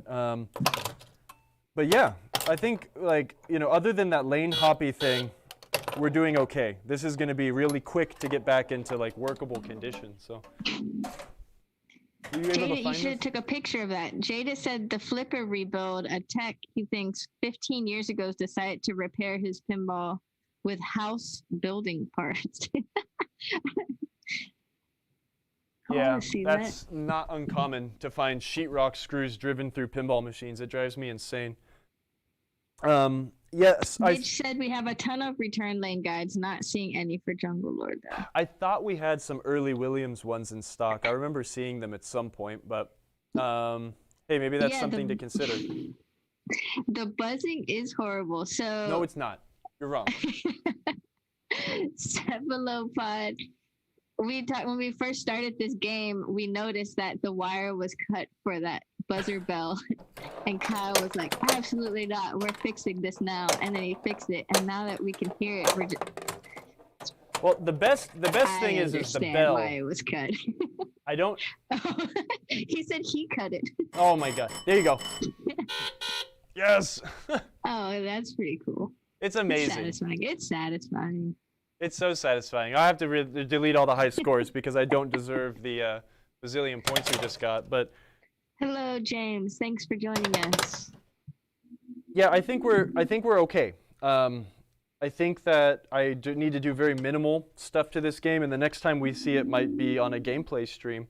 I'm trying to think of what we can do now. Since I can't fix this right now, these lane guides definitely don't need to just be tightened. They need to be replaced. They're too far gone.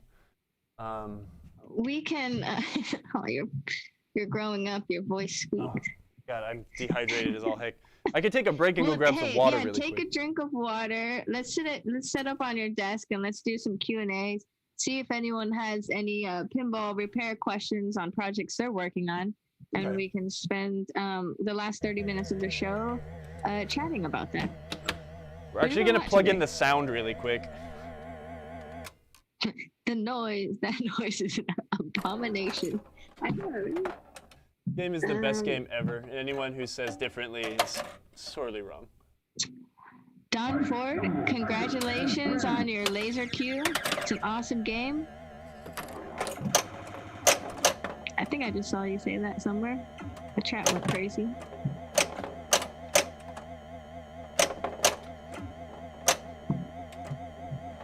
Come on, Jungle Lord, say something.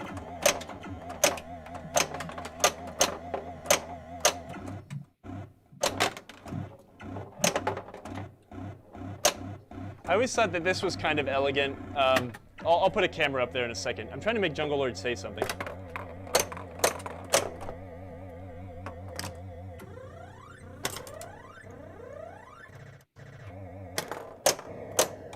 Actually, how do you lock the ball again? I think you have to do 1, 2, 3, 4, 5, right? No.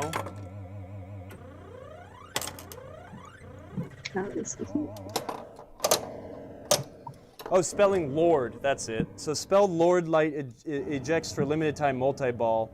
Spotting Lord during multi-ball awards the special.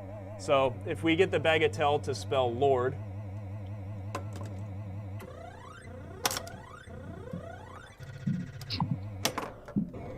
you can't cheat it. Peyton Sullivan said, I can say something. Oh, Lord of the Jungle is now camera shy. My nickname is Jungle Lord? Oh, nice.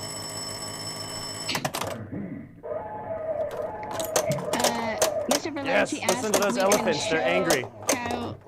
If we can show how to turn off attract mode sounds.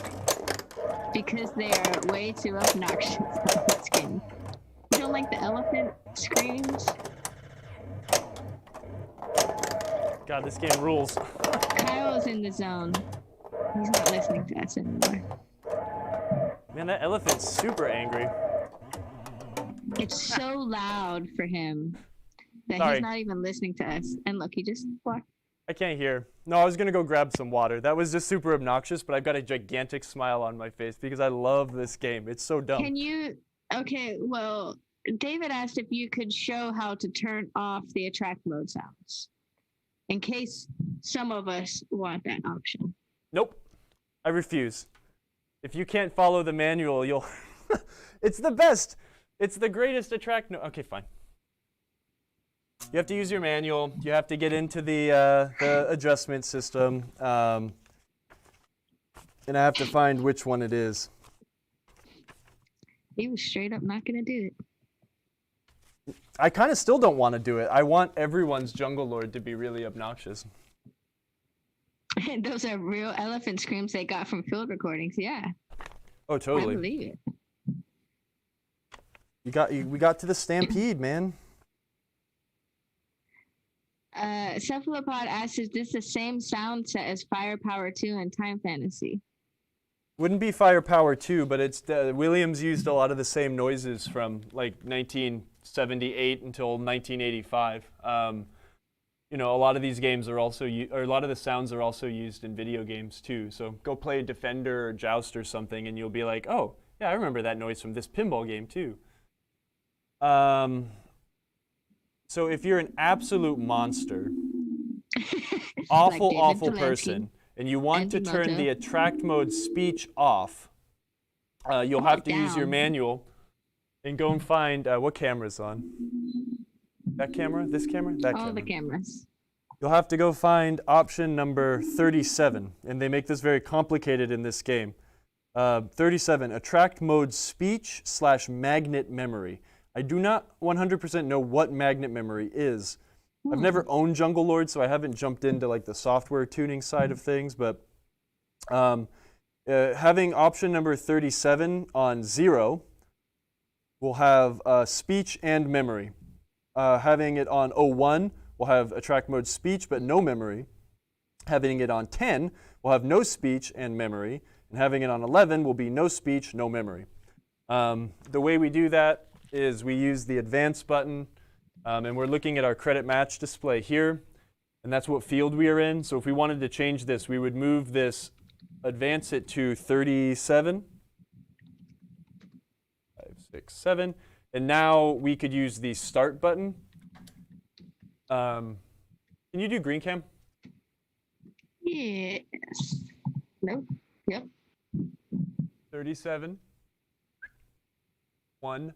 We use the start button to advance the field entry to whatever we need it to be. If you do not put it on anything that's not 0, 0, 0, 1, 1, 0, or 1, 1, I don't know what it will default to. You'll have like a null value, and I think it won't do anything. I think it will default to like whatever 0, 0 is. So that's what you do. If you overpass 11 and you get to like 13, you can use the black button in the center and put it in reverse. It's the one that has a click down and then a click to go back up. And then you could hit the start button and it will reverse the direction the numbers count. But I'm not talking about that ever again. Y'all delete that from the internet. No VOD of this. You can't do that. Oh no, Wildman. Okay. Wildman has some Twilight Zone stuff going on. Jaded wants to know if he should LED his Black Pyramid.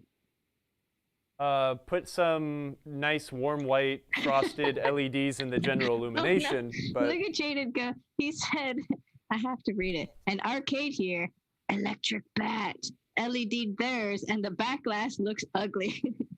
Wah, wah, wah. No. well, not all LEDs are created equal. And also, Dang. colors, I particularly do not, I would never put colored LED bulbs behind artwork. That's not the way I roll. I like to let the colors the artist chose do the conveying of the artwork for me. But I mean, yeah, LEDs are good. I like to use LEDs that have a nice frosted top that helps diffuse the light. And they don't get pinpointy like a lot of other LEDs will. I will generally use LEDs in the general illumination so we don't get those burnt connectors like we had when we opened the game up. Those Bally games do suffer from the same burnt connector problem. Not nearly as often, but they can. So I ran out of LEDs in my toolbox. I probably still will not put 100% LEDs in the back box on this game. I do like to use them. They're so much brighter than a standard bulb that sometimes you could go every other and even remove some of the incandescence to get the heat down. The back glass on this game is destroyed, so I might actually need to strategically place the LEDs, because when you're missing the ink, they can be garish. I'd rather have it just have white underneath, but I don't know.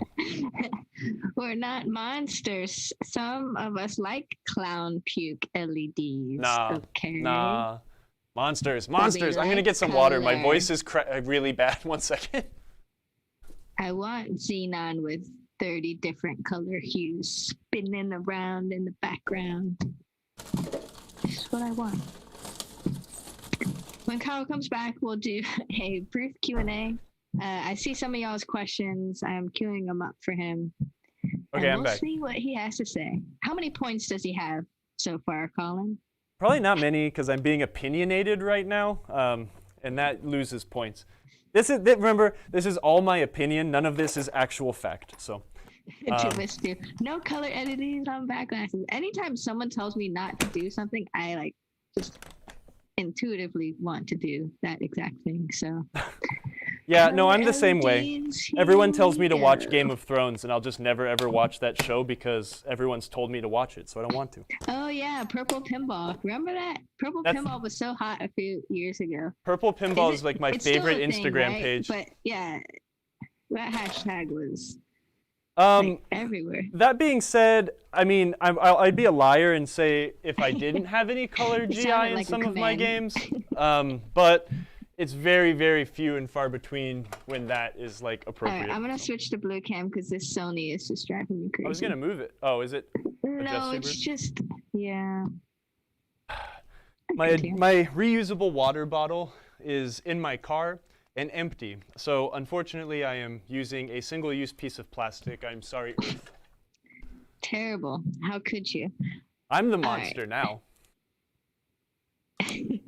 All right, here we are with Q&A with Kyle. I need to make a little animation, and he's going to be like, so, let's go up to Wild Man. Oh, hey, really quick. Really, really great news. The conundrum. I found my bent screwdriver. A thief by the name of Josh Rainwater, the proprietor of Transmission Arcade, stole that screwdriver just to put me through pain.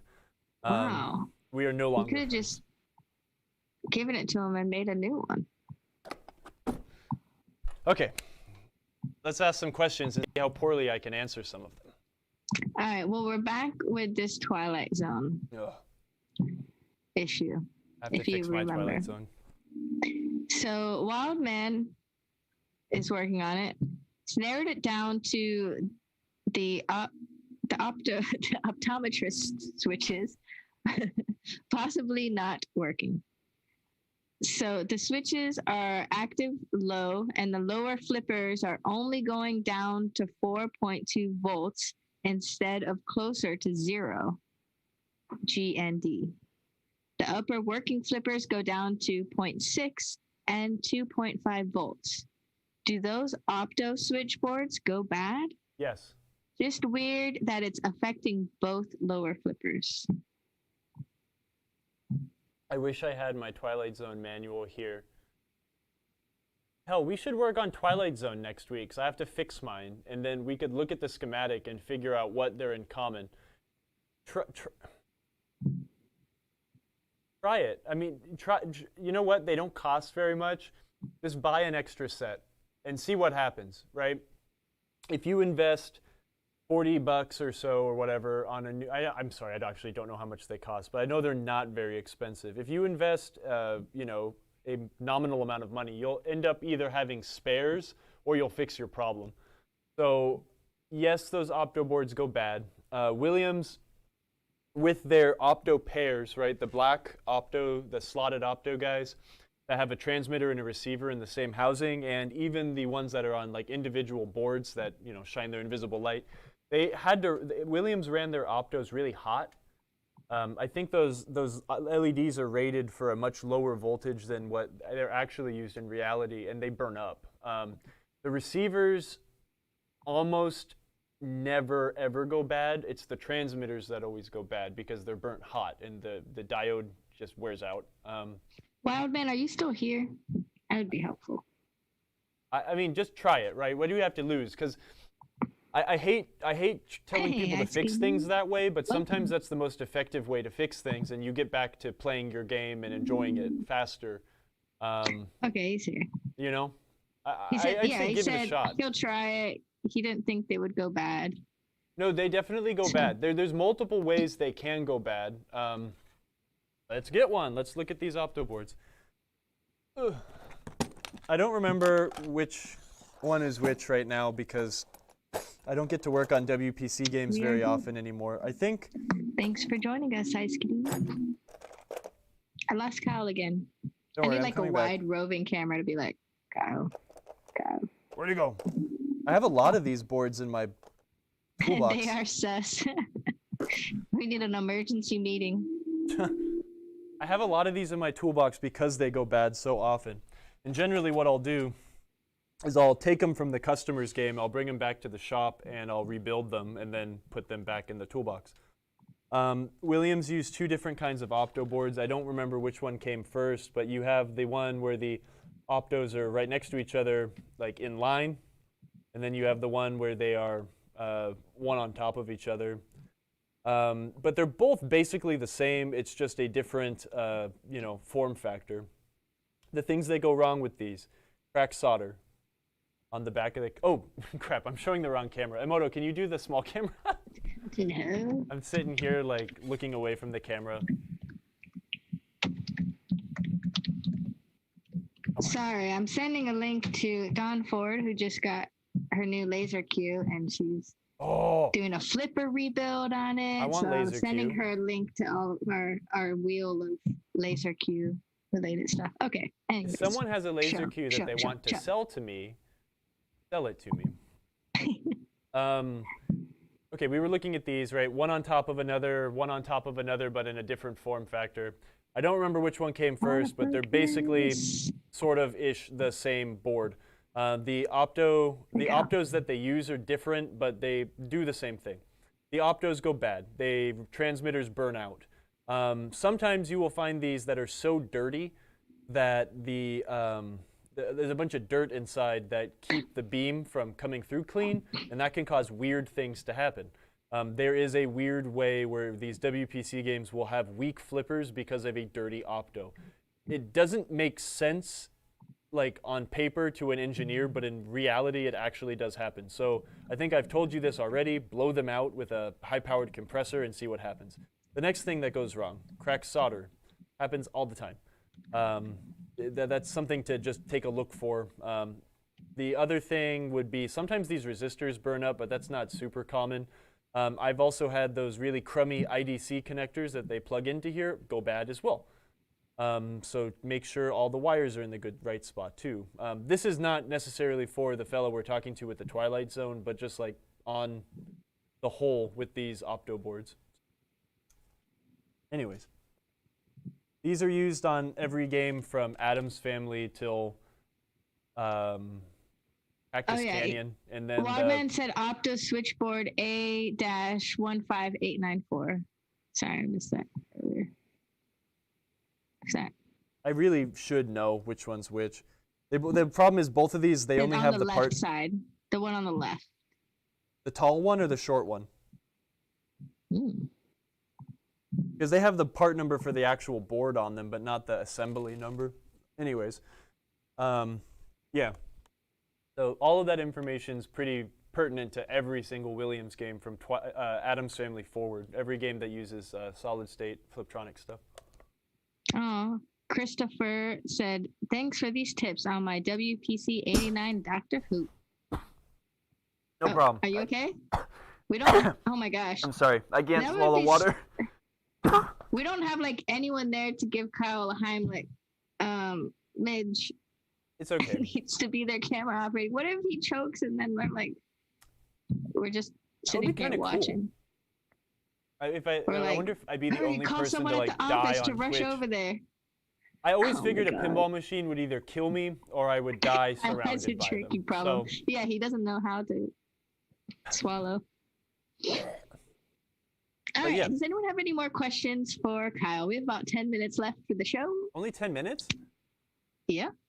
I want. Oh, my voice cracked. I know, you're growing up. It's Oh my great. goodness. It's 12 time to end the points. stream. Kyle's like, I never want this stream to end. We're just like, because you're going to start another show soon. So, I don't know where I was going with that. Start another show? You'll have What do you more mean? airtime. I don't know. Marco after hours more frequently would be great. And, whatever else you want to do after hours. I want to do that. It'll be great when I have more cameras so I don't have to carry cameras between my house and here, but that's not the end of the world. We're going to stream. Colin, how many points does Kyle get for hitting puberty today? Finally, 32 years old, and I finally hit puberty. I'll be able to have armpit hair like I've always dreamed of. I know. I've been trying to stream my TNA for a really long time, but I just haven't. I enjoyed playing X-Files with people a couple weeks ago. That was good. I think I'm going to buy a birthday present and have a Deadpool at my house for a few days next week. So we might stream Deadpool while it's at home before I bring it to the arcade. Yeah, I don't know. I wanted to do another Saturday thing, but I'm apparently going on a secret birthday adventure. I'm not sure where my wife is taking me, but we're going somewhere. To the zoo! I wish I was going to the zoo. I really like the zoo. The zoo here is pretty nice. But yeah, we'll do some more streaming, actually, absolutely. Oh man, I want to read Eternal Grammy's comment, but I don't know where it's from. But it's from something. Because they said, when it's time for change, you gotta rearrange who you are to what you want to be. Sha-na-na-na. Oh, I thought it was like I don't know. I can't think of it. What's the? It might be a song. Steve is good at identifying songs right off the get-go. What's in the coin return? Oh, yeah, good idea. Let's take it. Let me see. Let's take it apart real quick. Keep asking questions. I've got multitask ability. You just made the show 20 minutes longer. Thank you. I'm the Brady Bunch, says Wild Man. Does the Heimlich work if someone is choking on? No, David Volansky, I don't think so. I think we would have to do CPR on him, maybe? I don't know. Nah, just let me die. I think we just shouldn't let him drink on the show. You gotta let me drink the right substances. If we were drinking beer, I wouldn't be having any problems. Thanks, Cephalopod. That definitely scrolled past really fast. Oh, and Colin too. So here's a question for you, Kyle, while you dig around in there. What's your favorite shop job or restoration you've ever done? Wow. You got him. Man, you could ask me that question just like, what's your favorite pinball machine? I'll give you 1,000 different answers. But I made a really nice centaur for somebody once, and that was...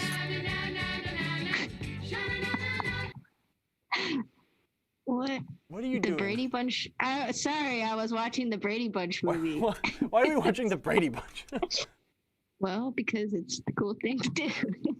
Anyways, continue, Kyle. I really like old games, so I still think it was probably the centaur I did for somebody. I almost didn't want to give it back to him. I liked it so much, but I did a really nice centaur with a CPR playfield. Yeah, centaur. And Marsha.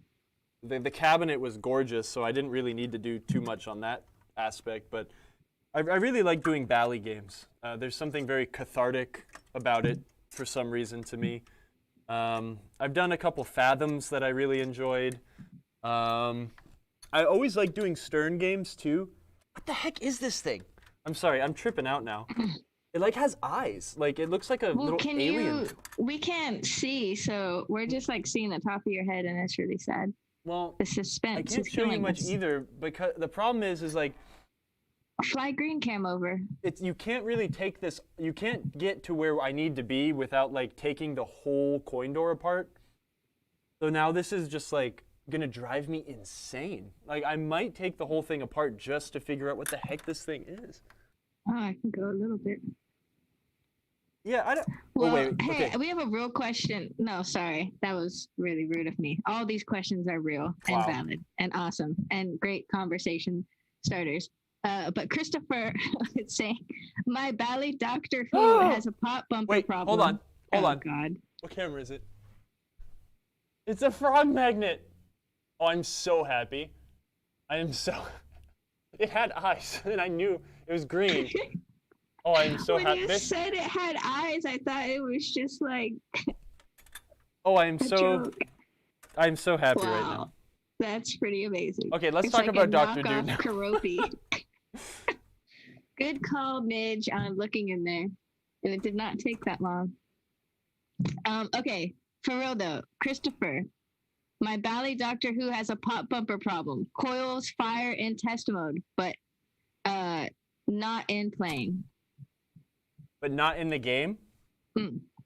So go into switch test, right, and see if the switches for the pop bumpers work.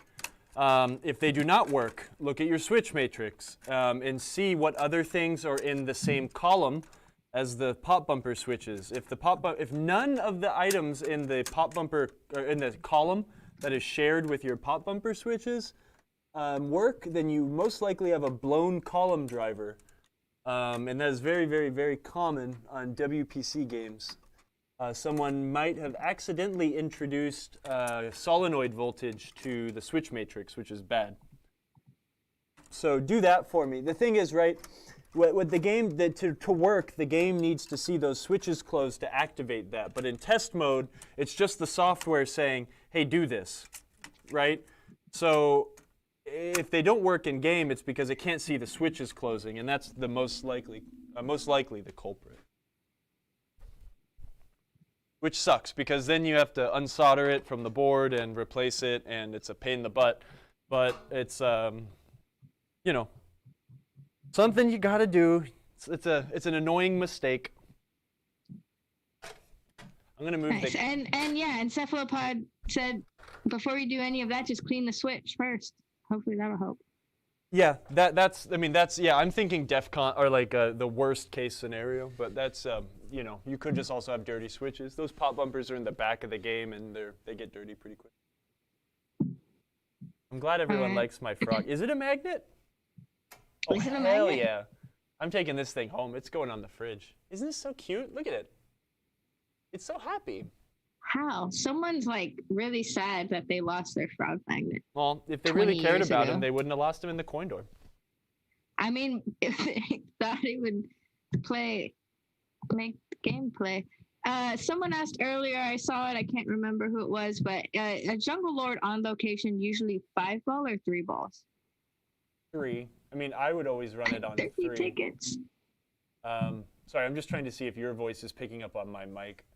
I would always run it on 3, but I know that, you know, there was that the early solid state games were in that weird time between EM 5 ball and, you know, what the manufacturers wanted to push, which was one 3 ball game for a quarter, and you know, a lot of players didn't like paying a quarter to only play 3 balls. They want their 5 ball games. So, I mean, I very rarely ever operate a game on 5 ball.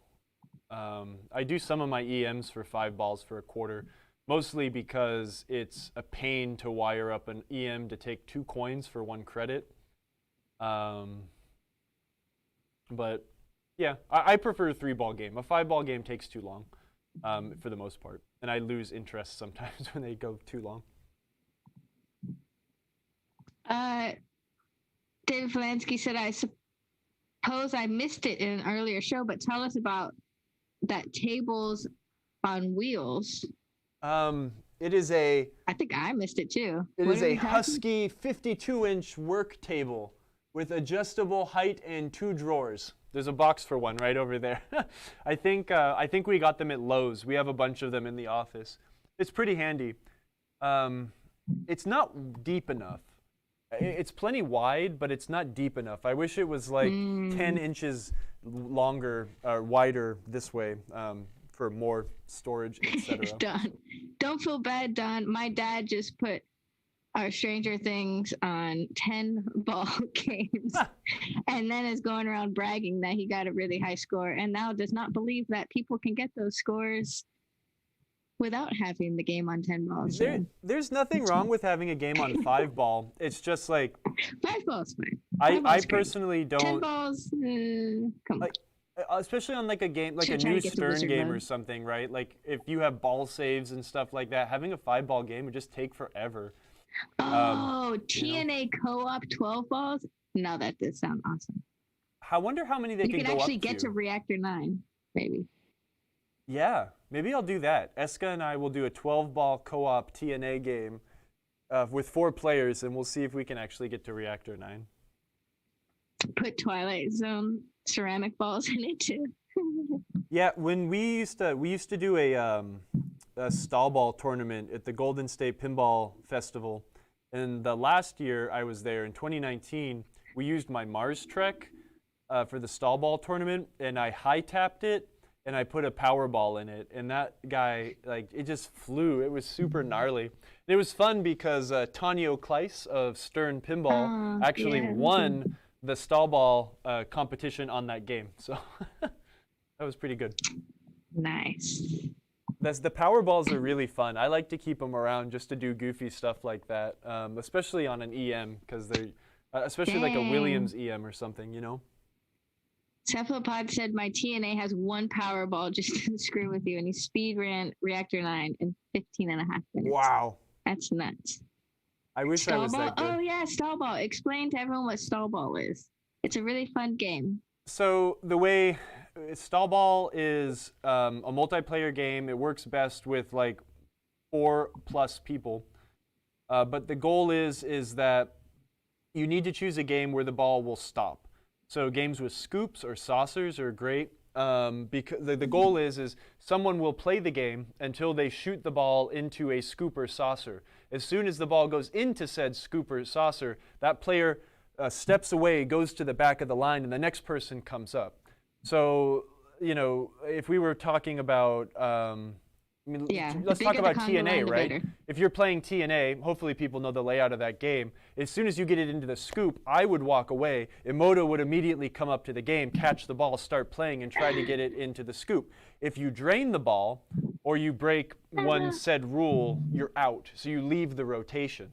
So the way we used to do it at the Golden State show, it was like a $2 to $5 buy-in, and you'd have like a line of like 10 to 15 people.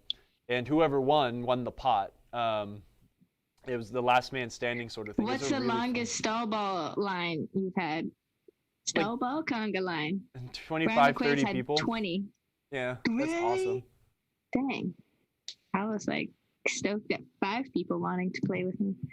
Well, it's way more fun, I think, when there are a bunch of people, because the stakes just get higher, you know? Fun, yeah. It's exciting. It's also a fun thing to do without betting, you know, but it's way more fun when you got those dollars on the line. Totally. It's good. Wow. And there's a couple games that are, I think there are games that are good and better and good and worse to do stall ball on. And I haven't ever came up with like a good list, but I don't know. It's just such a fun thing to do so casually, you know. It's really easy to explain to people how to do it, and then they don't need to know how to play pinball. Just make sure the ball does something, you know. Yeah, absolutely. Pintastic. Oh, Sonic is going to be at Pintastic. That's awesome. I think we need to go if it's going to be up there. Yeah, that's an awesome show. Simpsons Pinball Party is good for stall ball. There's plenty of places to stall that ball. Yeah, Ghostbusters. It's good for stall ball, right? I'm trying to think what else has. Ooh, Pin Daddy says all my EMs are set to 3-ball, or all my games, including EMs, but the EMs are sometimes set for 5-ball scoring. I think that's fine. I definitely prefer like the later EMs, like Sort of. Oh yeah, those are two great games for stall ball for sure.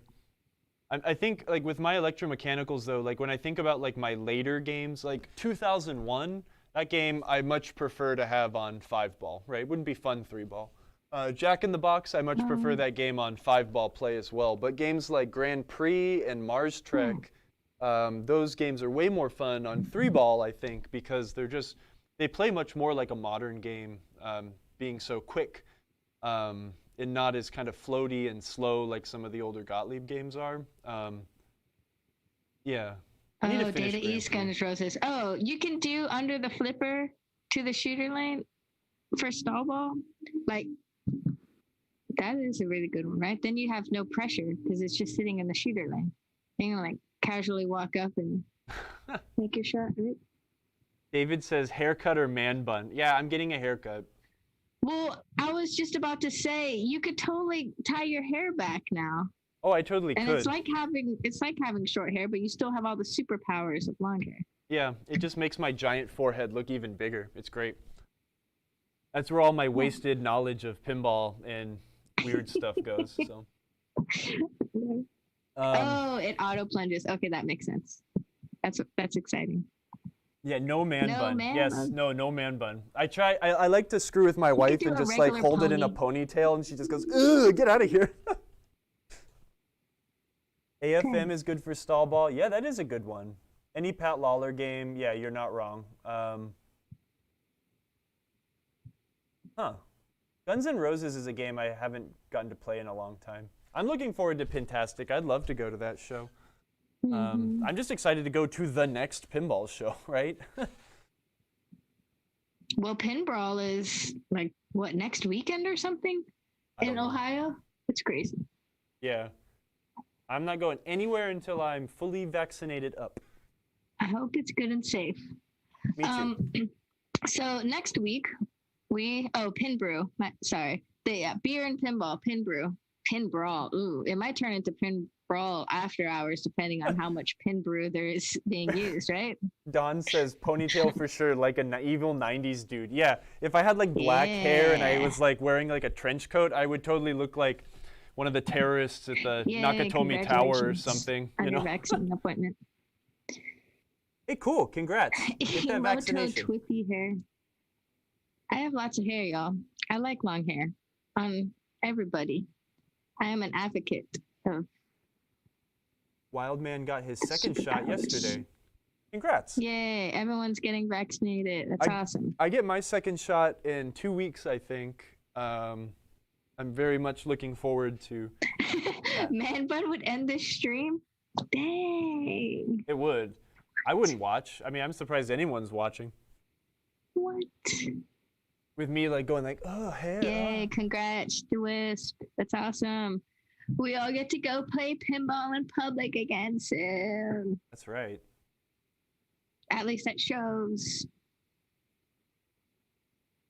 Speaking of which, everyone support your local arcade. A lot of them are opened up now, and they still need your help. So go play there, wear your mask, sanitize, but also buy their gift cards. Buy some food. Buy their merchandise. Buy their food. If they have food, go order Post some food about to them. go. Tell your friends. Everyone's hurting. And we want these arcades to last forever. If you're like me, you remember, well, I mean, some of you guys remember several times when arcades just vanished and all that was left was like Dave and Buster's and ticket redemption places. And it's like, Kitty gambling is no fun. It destroyed me internally when my arcade, Aladdin's Castle, closed down in the early 2000s. And I'm so glad, so glad that arcades have made such a huge comeback. Let's not let COVID take that away from us. Yeah. So do your took part. away so many things, but it's not going to take our arcades, right? I'm going to go and support my local arcade, Transmission Arcade tonight, and get some food. Because I deserve a gigantic cheeseburger. Right? I don't. I gotta lose some weight instead of eating things that are greasy and fat and nasty. Awesome. Oh, Colin, I'm so sorry. Kyle, do you like Nipas. Like what? Where do you say that? He's only said it like 5 times today. Wait, how many points do I have, Colin? Nipas. I don't know what that is. Oh, Northeast IPAs? Is that what that stands for, maybe? I deserve it. Thanks. Should have guessed. I like Northeast IPAs, if that's what you're talking about. But I'm just... So I was talking to Mr. Meatloaf yesterday. And Cactus Jacks. I can't drink... I just like European beer too much. It's just... I like simple yet complex and bright beer. It's hard for me to like jump into like crazy hot bombs anymore.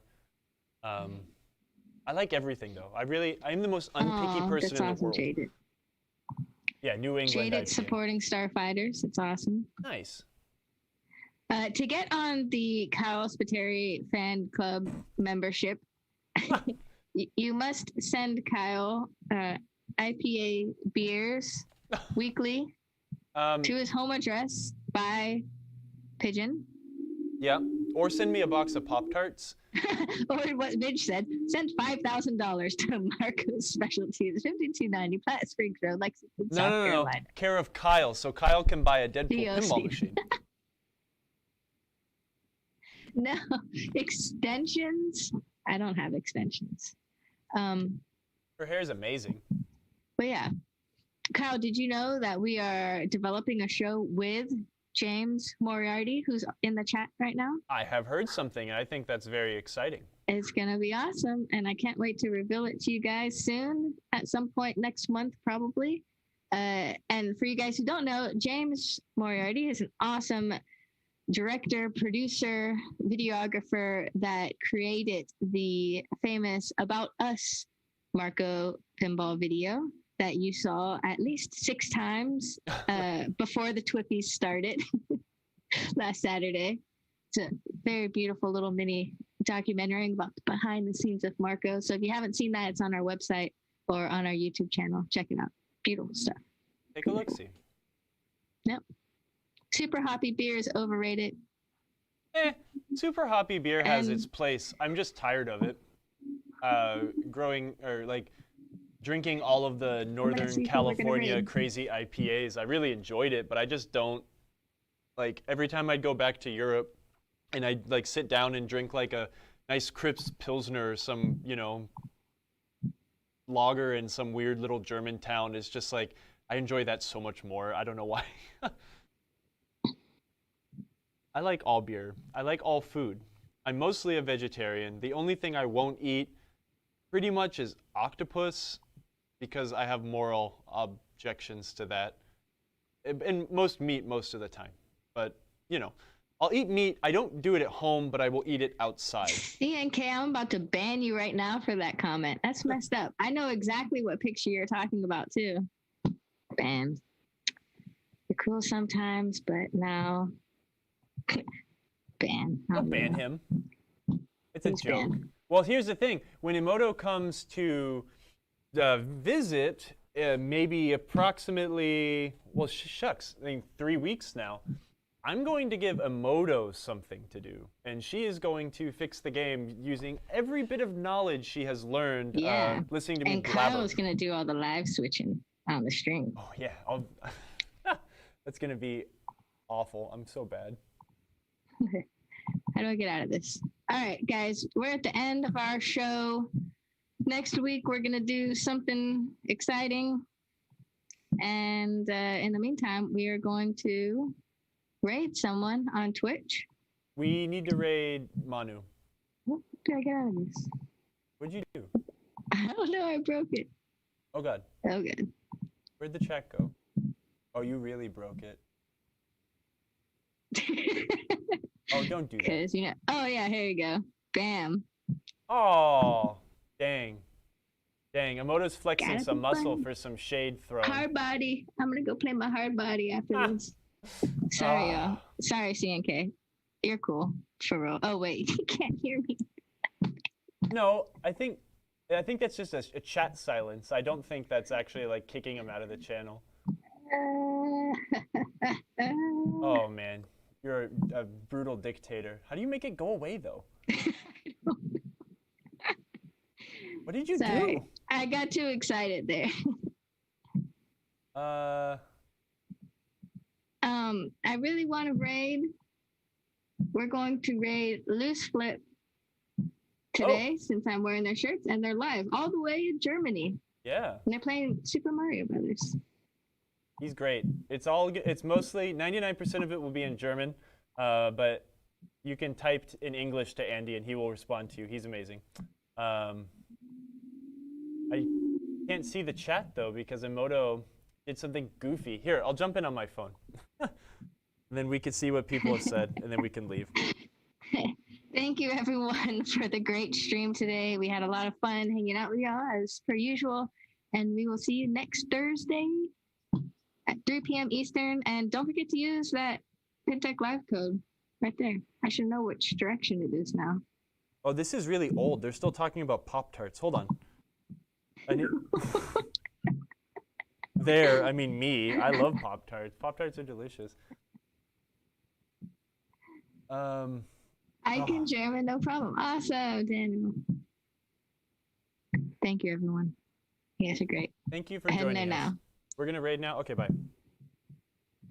Okay, bye. Okay, bye.